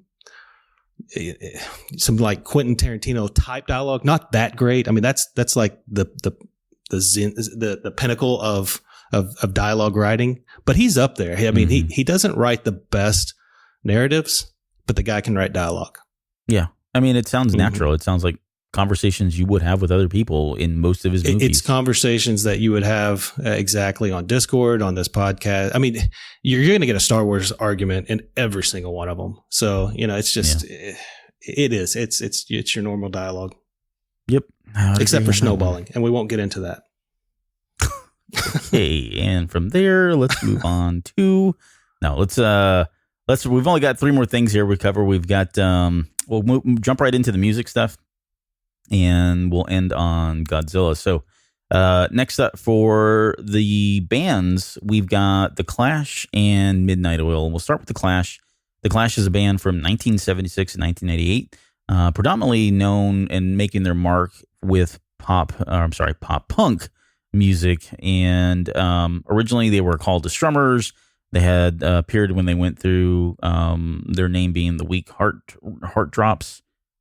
The Psychotic Negatives was another one. But we kind of started this tradition, I think, on the last episode where I ask if you know the origin of the band name. And did you look into this? Did you cheat? You weren't supposed to. No, I didn't cheat. I forgot that you started that on Joe's guest appearance. So I'm going to have to. All right, so no cheating. Okay, so the Clash, they came up with their name. The band they were all huge fans of Clash of the Titans, and half of the band wanted to go with Titans, the other half went with Clash, and so they lost in a game of paper, rock, scissors, and it's the Clash. Close? Well, oddly enough, you are completely wrong. So actually the band came up with the name after, who was it now? I'm trying to remember which one of them, which one of the artists from the band. Anyway, so one of them was reading the newspaper, and the word Clash just kept coming up, I guess, as he was reading the newspaper, and threw that back to the rest of the band members, and that's what they landed on. So, not that exciting. Kind of a bummer, but all right. Yeah, it is kind of a bummer. You really want like a lot of drama for this, and sometimes it doesn't. Like really a fist fight or something. Come on. Yeah, something. Give me more than that. But yeah, so the classic lineup was Joe Strummer. So you can probably guess where they got the Strummer's name, which they were using for a while there. Mick Jones, Paul Simonon, and Topper Heaton were some of the original members. And what I asked you to do for the homework on this one was just kind of listen to London Calling, because that really is their opus, so to speak. That's what they're most known for, that particular album. That album ranks usually when you're looking at top 10 albums of all time or top 20 of all time, all genres. It's in there somewhere. Just kind of like, the Pet Shop Boys, the Beach Boys, Pet Sounds is always up there somewhere in the top 10. This is another one that just seems to make it every time. And I can't say that it's one of my favorite albums, although it does have some really good songs on there that I've always enjoyed. But it's always surprising when I see this particular album up there, and that may sound sacrilegious. I'm not saying it's not worthy of being in the top 10 or a top 20, but in my personal taste, I can think of other albums that I would rank higher than this one. And they're really, this particular band, like I said, I mentioned, that they're most known for like punk rock, but they did new wave at points. They did a lot of experimental stuff. In fact, they've got an album that's just experimental music that kind of runs a gambit of a lot of different genres.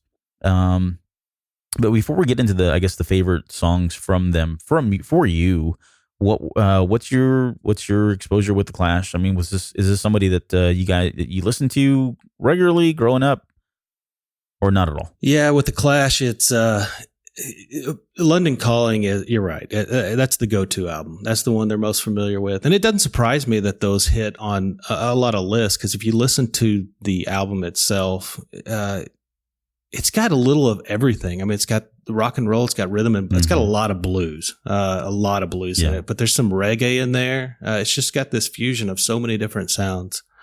So it's a really good album.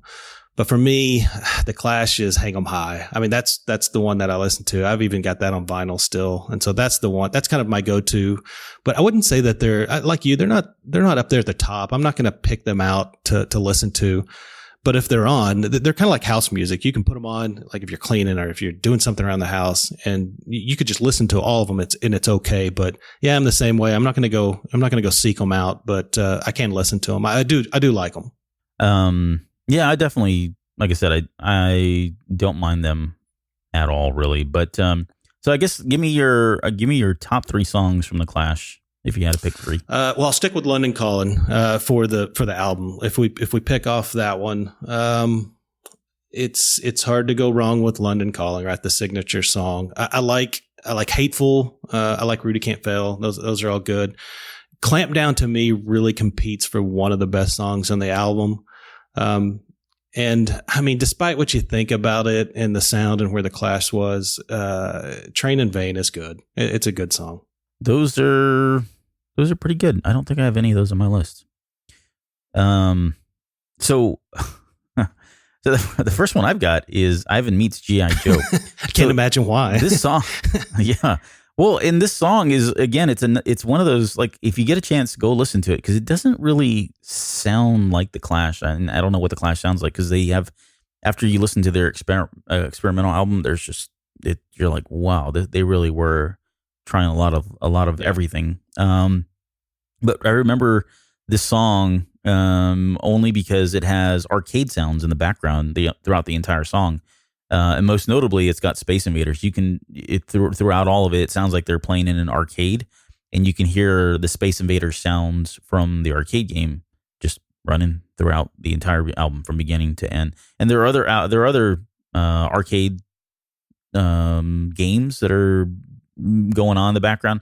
I was never, and have to this day not been able to discern what the other ones are, just because I don't know what year. Well, I think this one came out in, I want to say it was like 1980 maybe. So it does limit the number of video games that were out by then. But that's my number 3. But no sample of Journey the arcade in. Okay, no, all right, no, I would have caught that, pinpointed that, and this is actually prior to that. So, we can talk about that. No, I think you and Carly covered it. I think I've covered it twice now. So. My number 2 song is Lost in the Supermarket. Yes. Really good song. It's a great song. And this is me every Sunday night when I need to go to HEB and pick up stuff that, my wife tells me to pick up. But I have to ask you, who does the grocery shopping at your place? So that would be my wife. She does the grocery shopping. So if you go, this is your theme, yeah. We're putting this in the earbuds. We're going to the store, and I am going to get lost. So, okay, now follow-up question. Do you make your shopping list, or does she make the shopping list? And if you go, does she just give you a list and say, go get these items? So we make the shopping list together because we use Alexa. Alexa keeps the shopping list for us. Well, Amazon or whoever houses all of our data. But yeah, so she makes it mostly. But yeah, Amazon, Alexa does keep our shopping list. All right, just had to know. What about in the Padilla household? How do you guys do it? Well, so this is the thing that bothers me. Like well, not that I do this. It's probably equal. I would say it's more 80-20.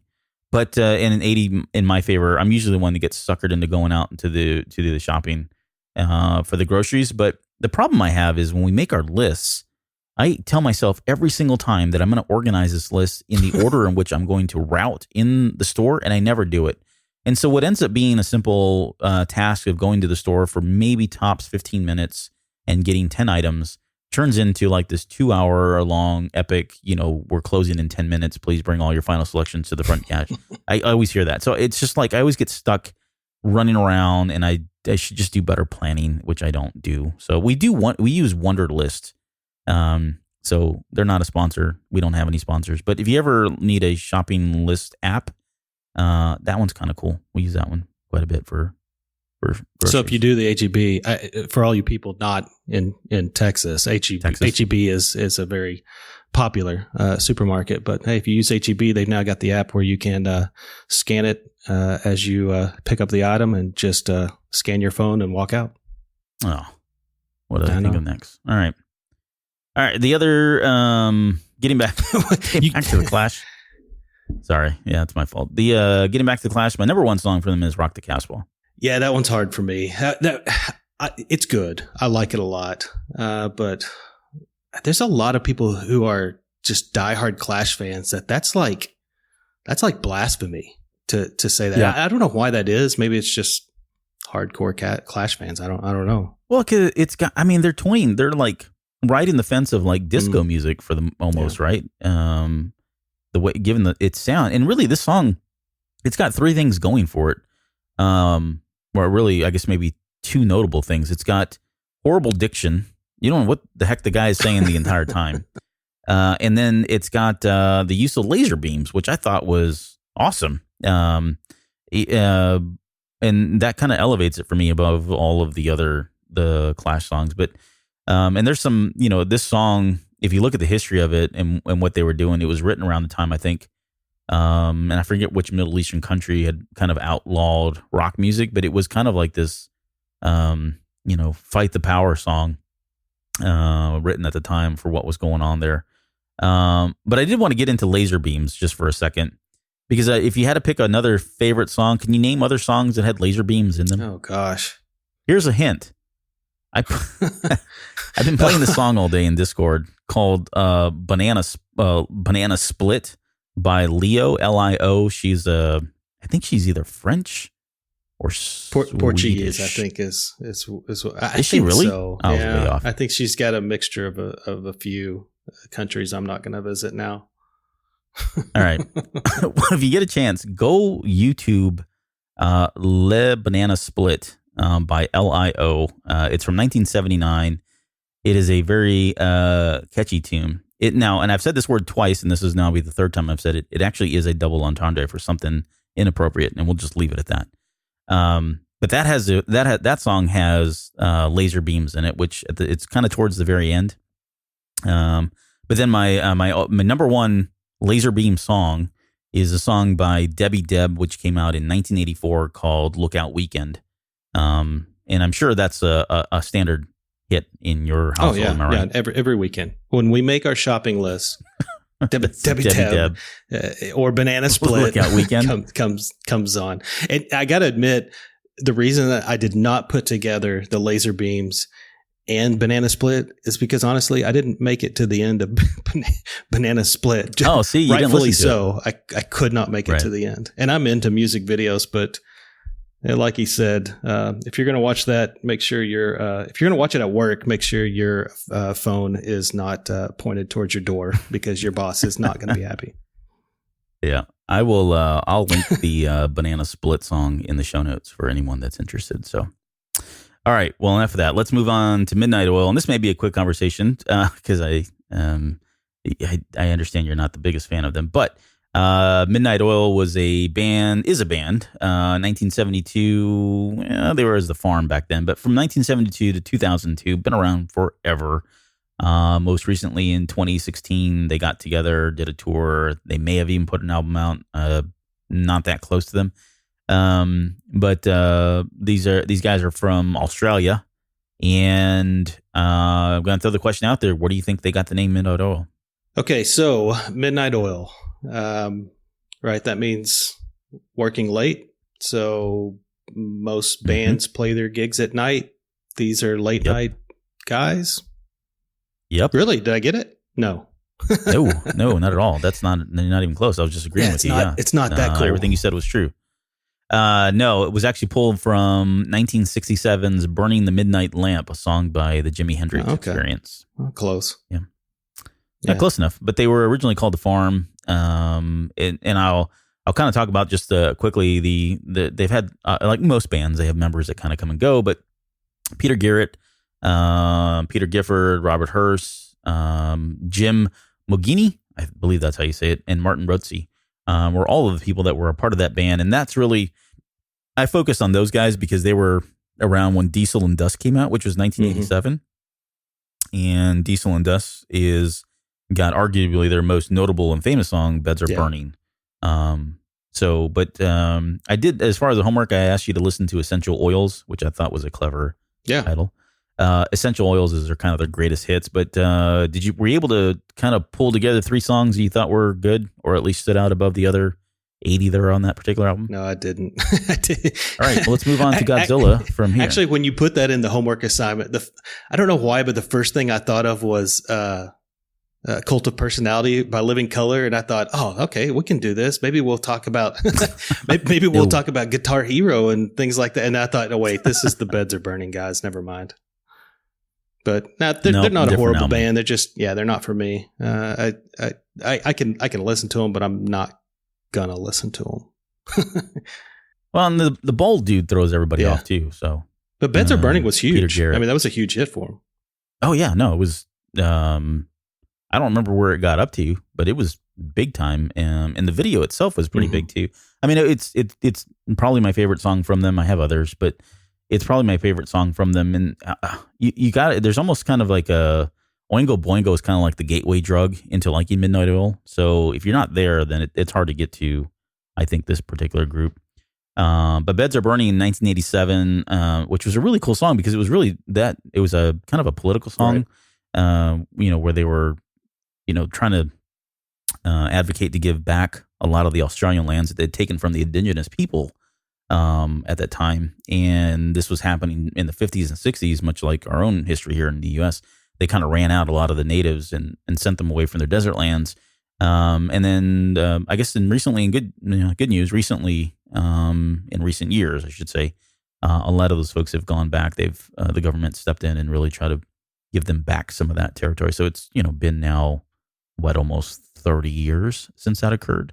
But it looks like that is happening. But yeah, I guess, if you didn't, no other songs in for them that you... No, Beds Are Burning is the only one that really stands out for me. It was interesting because I after listening to some of the album, I remember a long time ago, I guess, obviously in the 80s, I remember when these guys were on SNL, and I can vaguely remember me and my dad watching this, and I remember telling him, like, these guys will never make it.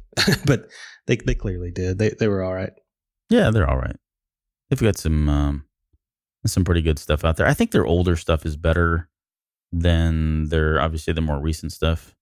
But I don't know. I'm trying to think of I'm actually trying to just think off memory some of the other songs. I mean, there's one called Blue Sky Mine that was really not 80s, which is fine, but it was, I just know that was another song that I think that came out like in 90-ish. That album actually was probably a good album for their music, but most of their good stuff, if you want to listen to Midnight Oil, at least in my opinion, is from the Diesel and Dust album in 87. That's the one that has Beds Are Burning, The Dead Heart, Dream World, a number of other songs, but that's probably their best stuff from there. I guess if you can't get into that, you're probably going to have a hard time getting into anything else from them. So, all right, let's do this because we're getting into the overtime here, but we've got just enough time to kind of talk about Godzilla.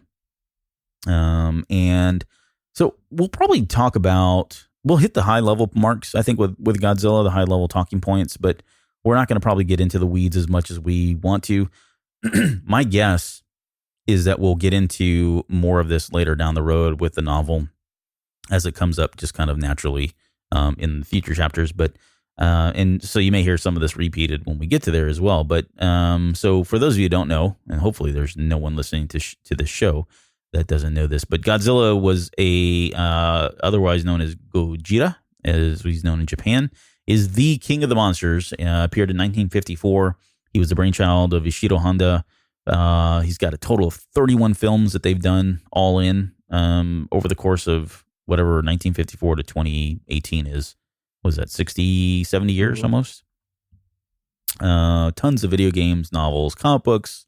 And you brought up the Charles Barkley versus Godzilla comic, which I think I have a copy somewhere and remember earlier we were talking about everybody was doing comics. Well, yeah, this is right around that same time. I think 92 or 91. Yeah, probably about that time. Yeah, I don't even know what the storyline was. I don't know how Charles Barkley fought. No, Godzilla, he probably dunked on him, I guess. Yeah, he does.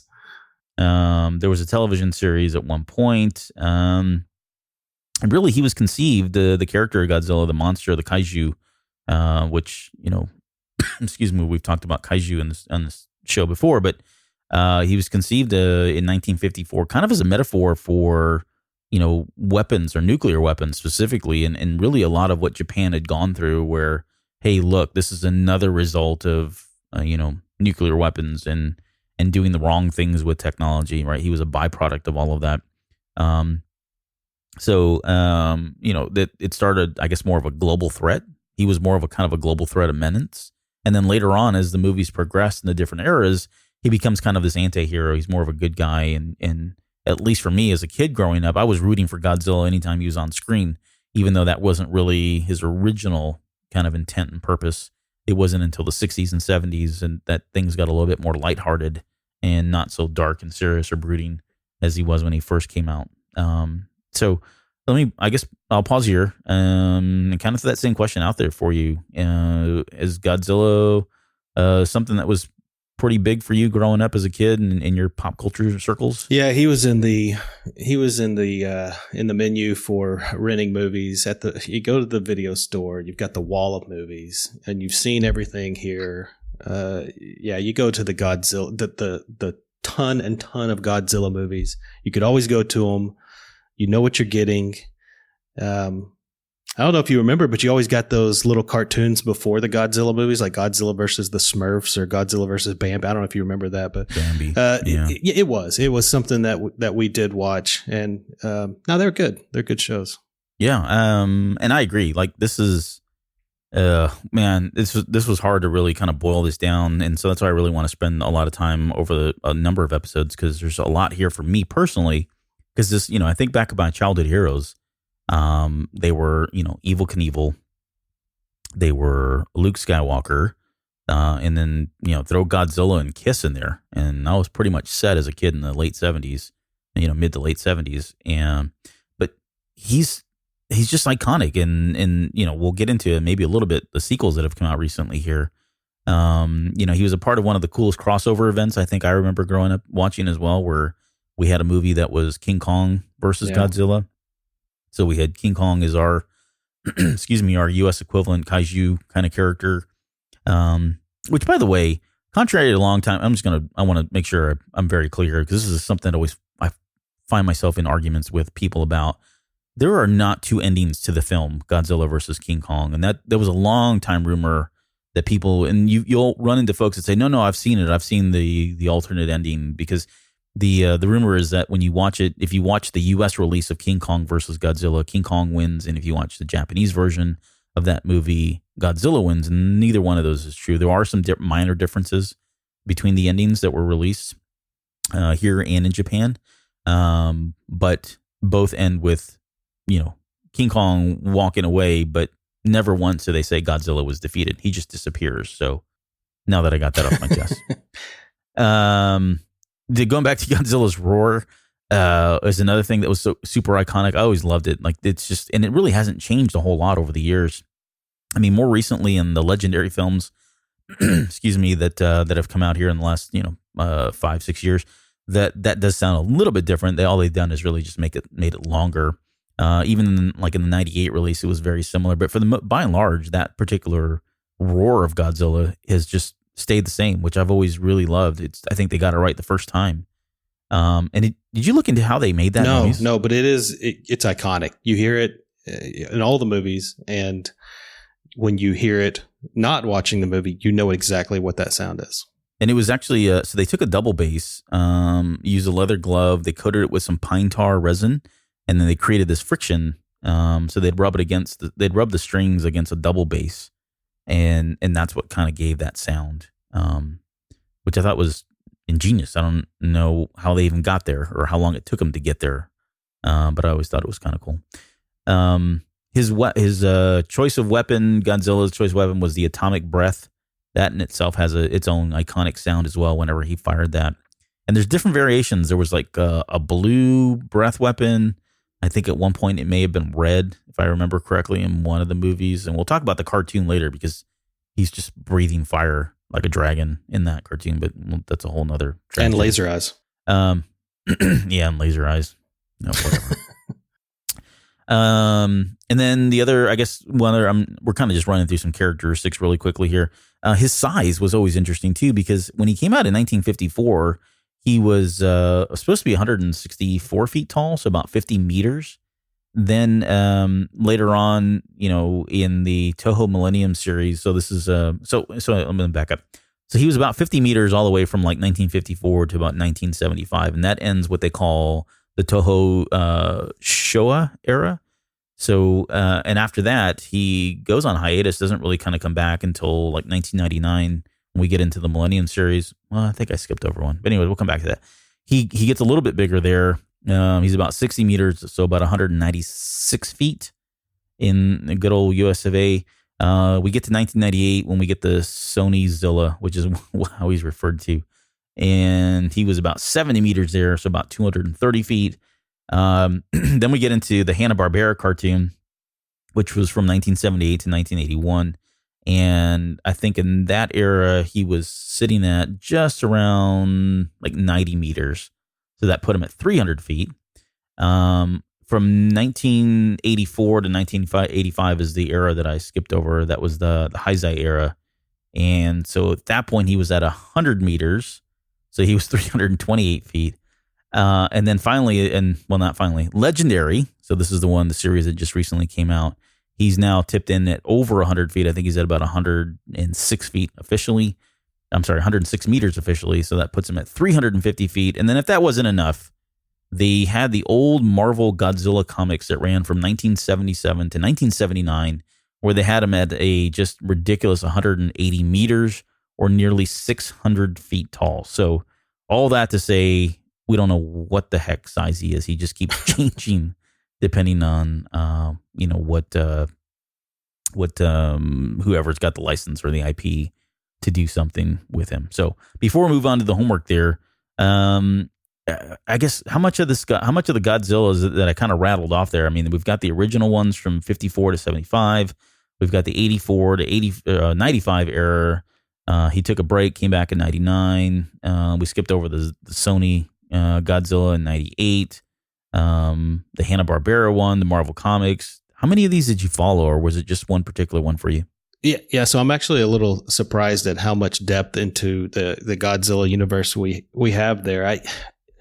I mean, I'm aware of it, right? We know when it started, and we know they continue with it. So it's been going on for a long time.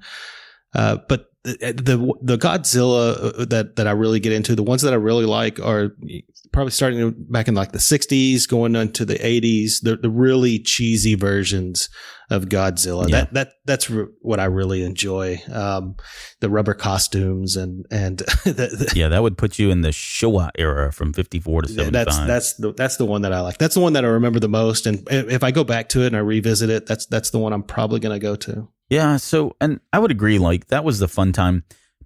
I did keep up with Godzilla for, to this day, I still do, just because he is, again, I mentioned it earlier, he was kind of one of my childhood heroes. And as much as I'm probably going to dog the Hanna-Barbera cartoon, I really liked the cartoon, even as a kid, although I had some problems with it even as a kid.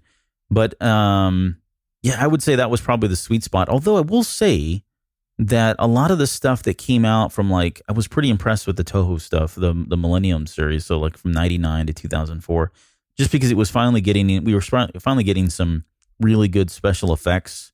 It was more than just the campy, stuff that I enjoyed in the Showa era from up until 75. But we were starting to get into better looking costumes, better special effects. You no longer saw the wires, or you didn't have the cheesy wrestling moves that we would see from time to time in those series. So it was getting a little bit more, they were trying to get more serious at that time. And I saw the 98 film here in the U.S. As much as people didn't like that, and as much as it got a lot of criticism, I saw that in the theater a number of times just because I thought I was so excited that we were finally getting a full CGI version of Godzilla, done by a U.S. production company. Is that the Godzilla that has the really good Rage Against the Machine song? Yeah. It's got that soundtrack is great. It's kind of, again, it's another one of those sign of the times thing where if you were a big fan of that kind of music, it's got Wallflowers was the big one off that album. One Headlight, or was it One Headlight? I'm drawing a blank down on the particular song.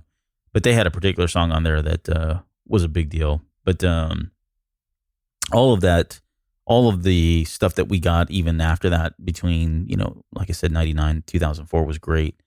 And then I've been a big fan of the Legendary stuff. The first movie was a little slow, I guess you could say, in parts. But they're world building, which I think is really great. And then they've recently, earlier this year, they released the King of the Monsters sequel trailer, which is now, it's out. And that looks just, I couldn't even tell you how many times I've seen it. My kids are not really into Godzilla, but I have shown them that particular trailer for King of the Monsters, and they are all excited about it. Like, this is a brand new thing in the house now. So I'm going to pace myself. I don't want to get too excited because I don't want to burn them out like I did with Star Wars. But I think if we'll definitely be seeing that one here coming up soon. But so let's get into the homework, because really this is and we don't need to get into every single aspect or details of it. But the homework assignment was really just to kind of watch Godzilla versus Mechagodzilla, which came out in 1974. It was directed by Jun Fukuda. It was obviously produced, or I should say distributed by Toho, which, did a number of these movies. It was the 14th movie in the Godzilla franchise, and it's probably my favorite of all of them. Although I do love, like, Destroy All Monsters in 1968. And, oh crap, now I'm going to go back on this, because now I'm thinking about it. Godzilla versus Megalon, which was in 73, has Jet Jaguar, which was my favorite kaiju character, which is a robot. So anyways, it is definitely in my top 3 movies that came out for Godzilla, at least specifically in this time frame. But had you seen this movie prior to, and if so, when did you catch it? I think I have seen this one. There's too much. When I was watching it a few weeks ago, there was too much going on that seemed so familiar. That could be with almost any Godzilla film, right? You got bad dialogue and poor acting. But yeah. I'm sure that I saw it as a young kid, grabbing it from the video store, watching it, because there was a streak there where we watched a lot of Godzilla films. But I gotta say, it was really good. It was really good watching it again. I really enjoyed it. Yeah, I did too. I saw it back. I mean, this is one of the movies I saw at a drive-in, maybe like in 78. It was probably more around 1979. And I think I mentioned this on the show before. I've got some older cousins that I was living with in Michigan. Not living with, but living around near. In Michigan, they were big into Shogun Warriors and Godzilla movies and all of that. And so that was kind of how I got pulled into this whole thing. But, I remember going and seeing this at the theater around that same time. And so it had a huge impact on me, because it was at this point, it was maybe only the second Godzilla movie I had seen ever, really. But it's a great movie. I mean, there's only 4 monsters. It's not like some of the other ones where you got a whole, battle royale happening, but you've got Godzilla, Mechagodzilla, Anguirus, and then you've got King Caesar, which is a kind of a new kaiju that's introduced in this particular movie. But it's, it didn't come out to 1977 in the U.S. When it came out here, it was called Godzilla versus the Bionic Monster, which is funny because I think they were trying to capitalize on the Bionic Man, or the $6 Million Man and the Bionic Woman. Excuse me. And they got a letter from Universal Television basically telling them to kind of stand down on the title after it was released. And so they had to go back and actually rename it to Godzilla versus the Cosmic Monster at some point there, which, I couldn't tell you honestly which version I saw. But yeah, again, like I said earlier, I mean, this is right up there as far as, movies and things around that time. I mean, the only other things that even come closer, like the Space Giants, which I was a huge fan of. Battlestar Galactica was really popular. Planet of the Apes was popular at this time. And you can probably throw in like Mork and Mindy and, the Incredible Hulk cartoon and series, really, all around this time. So this is a pretty good time in my life in terms of like some of this pop culture stuff and watching, all these things. But it's just a fun movie. If you can get past, I mean, there's a huge level of suspension of disbelief here. Don't even try to get, if you're a stickler for like plot and other non-essential things like storyline, good acting, special effects, right? If you really feel like those are important ingredients in your movies, you probably want to stay away from Godzilla versus Mechagodzilla, because you're not going to find those in any great abundance whatsoever. But it's a fun movie. Like it's great, and it's especially as a kid, you got like these big monsters wrestling and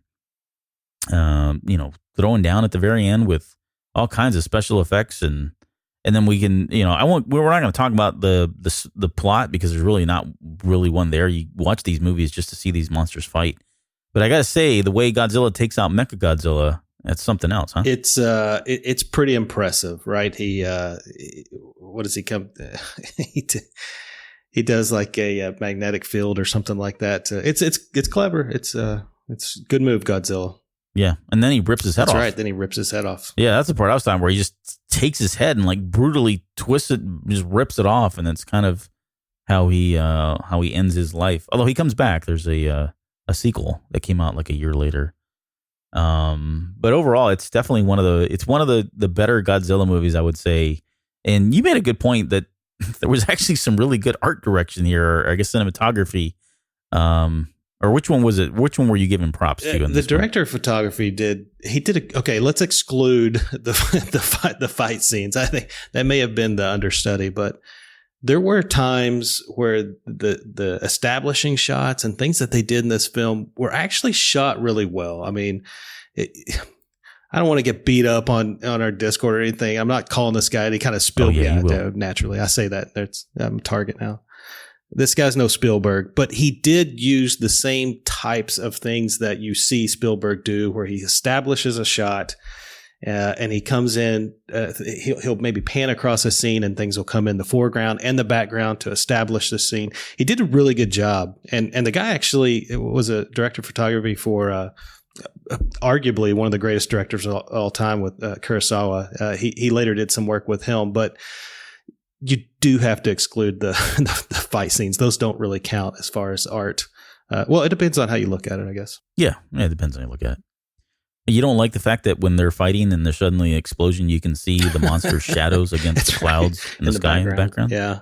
Right on the background. You really, I guess for those who have never seen any Godzilla film, it is definitely, the fight scenes are what you go for. And if you're looking at, I don't know about the later ones, but if you're looking for some good laughs, I mean, think about your buddies maybe probably having a few too many, finding some sort of costume in their house, taking it to the front yard and wrestling around. I mean, that's like 30 minutes worth of this movie. So, but it's good. It's in a good way. That's good stuff. Yeah. And if I get that, you said that getting your buddies to put on a costume. Gosh. It reminds me of Bobcat Goldthwaite in One Crazy Summer. Absolutely. That is. And that scene is just, it brings me to tears every time, even to this day, where he puts on he's a Godzilla costume and stomps around on that little, I can't even remember what. Yeah. I can just visually see it, but he's running around stomping on everything. It's the same practical effects they used in One Crazy Summer that you get in these cheesy versions of Godzilla. That's funny you say that, because I actually wrote that same thing down. That's all I kept thinking of during the fight scenes was Bobcat in One Crazy Summer.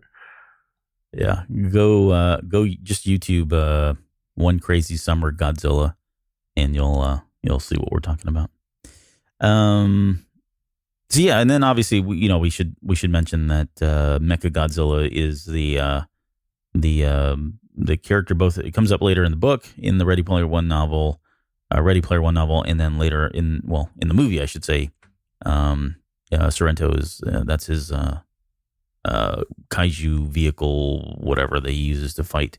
There at the very end, his avatar kind of thing. So, and again, we'll come back to more Godzilla talk as the episodes go on. But I did want to end finally here on Godzilla, the cartoon from 1978, which was on NBC, ran 2 seasons. There were a total of 26 episodes developed by Hanna-Barbera. And take that for what it is, love it or leave it. It's Hanna-Barbera, so you're going to have some good and bad there. But it's basically about a bunch of scientists on a ship called Calico. And they're kind of like the explorers or archaeologists. It just, I don't know, really, they don't really explain too much or in any great detail what their whole purpose is, but they go around and they are they're again explorers or archaeologists who kind of get in over their heads in every single episode. But thankfully they've got this like red button that they press, and every time they press the red button, Godzilla is summoned. He comes, he rescues them, and that's kind of the show.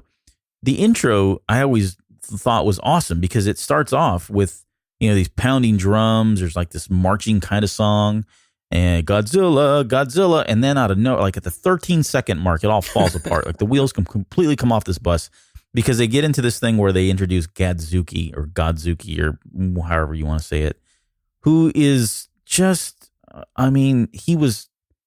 he's Godzilla's nephew, I guess, right? Again, here we go, Hanna-Barbera, but it's Godzilla's nephew. He's the comic relief. There's a laugh track, I think, in this, if I remember correctly, in the cartoon. And he was introduced because at the time when they released when they came up with the idea of the cartoon, they were trying to come up with new IPs and stretch out, branch out, that kind of thing. And I forget which it was. I think it was Barbera who was kind of a fan of Godzilla and really wanted to try to do this. But at the time, they had some pretty strict restrictions on what you could actually put into a kid's cartoon.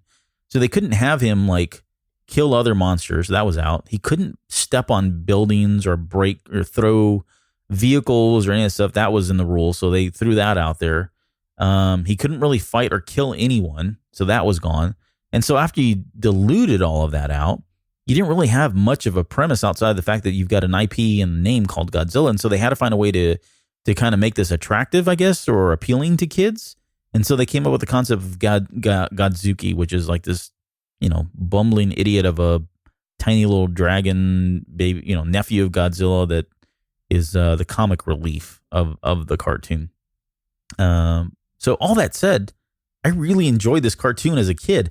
It doesn't hold up very well as an adult. And I think you tried to watch a couple of episodes. Am I right? I tried to watch a few and I kept falling asleep. Dude,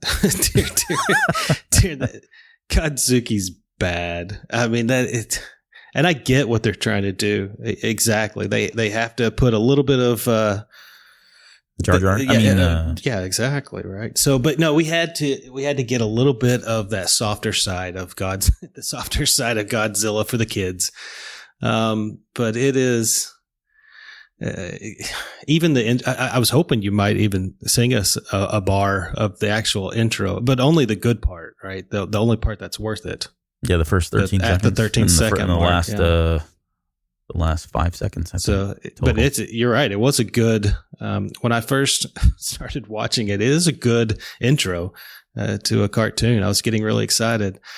And then Godzooky ruined it all. I mean, it kept making me think of Rubik's. That's all I kept thinking of was it kept ruining it for me.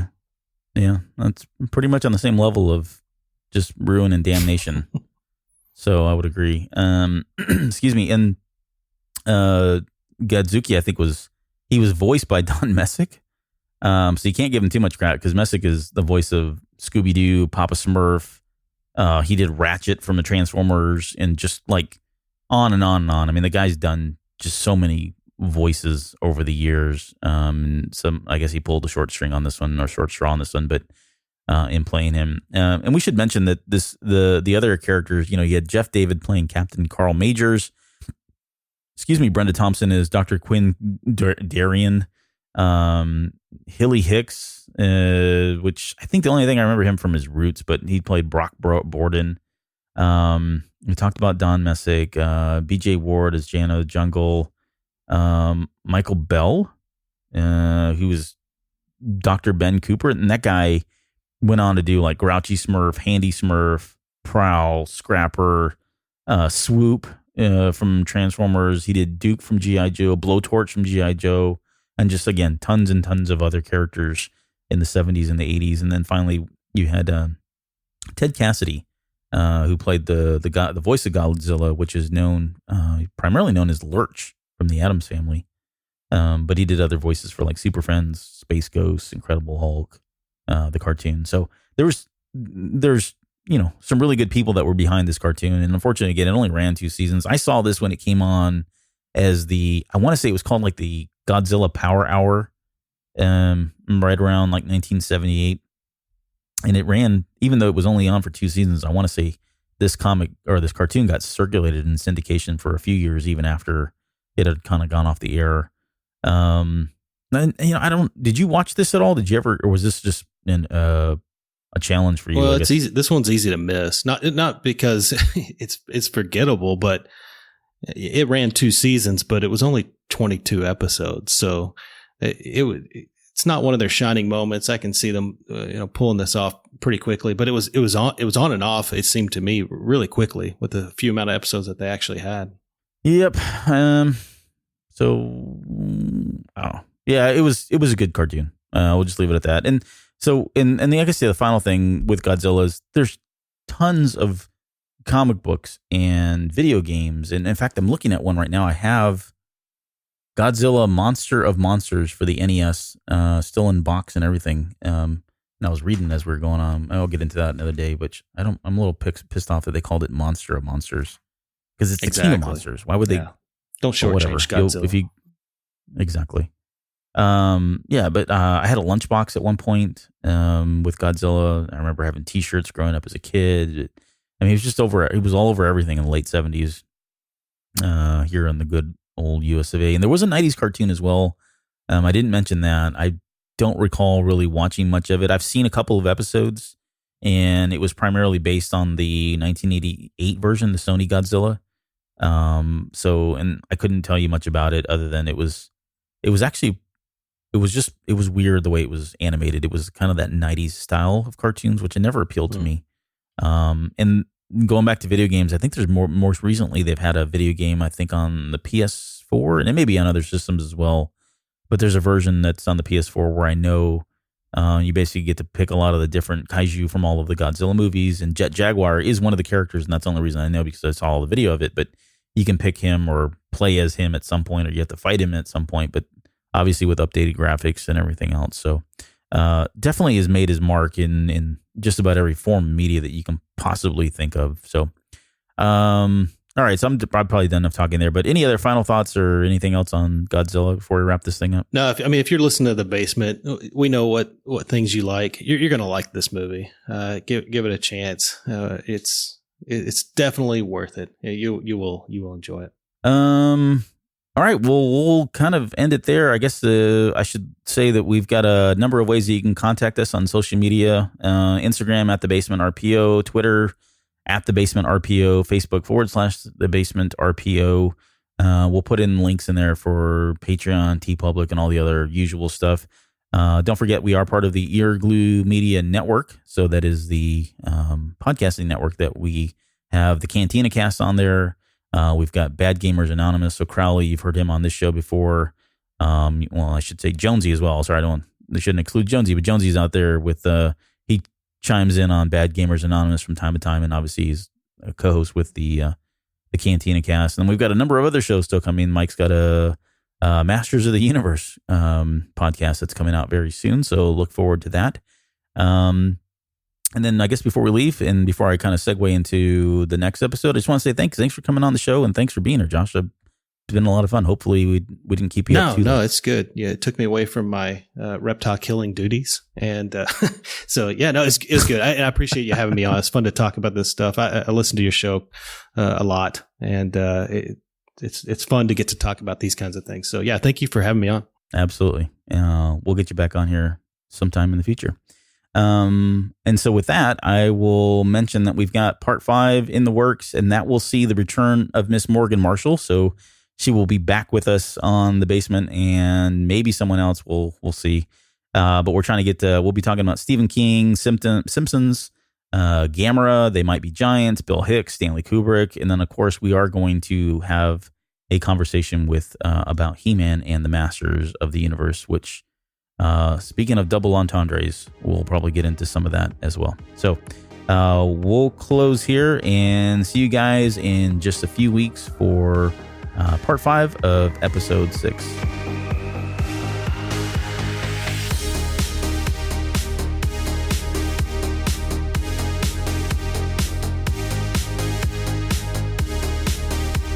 The views and opinions of the Basement hosts are of our own and are not in any way affiliated with Random House or Ernest Cline.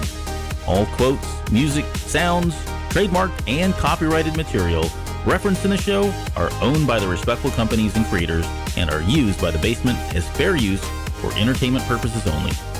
It would take me a month to read this whole disclaimer, but sad to say, I don't have that kind of time.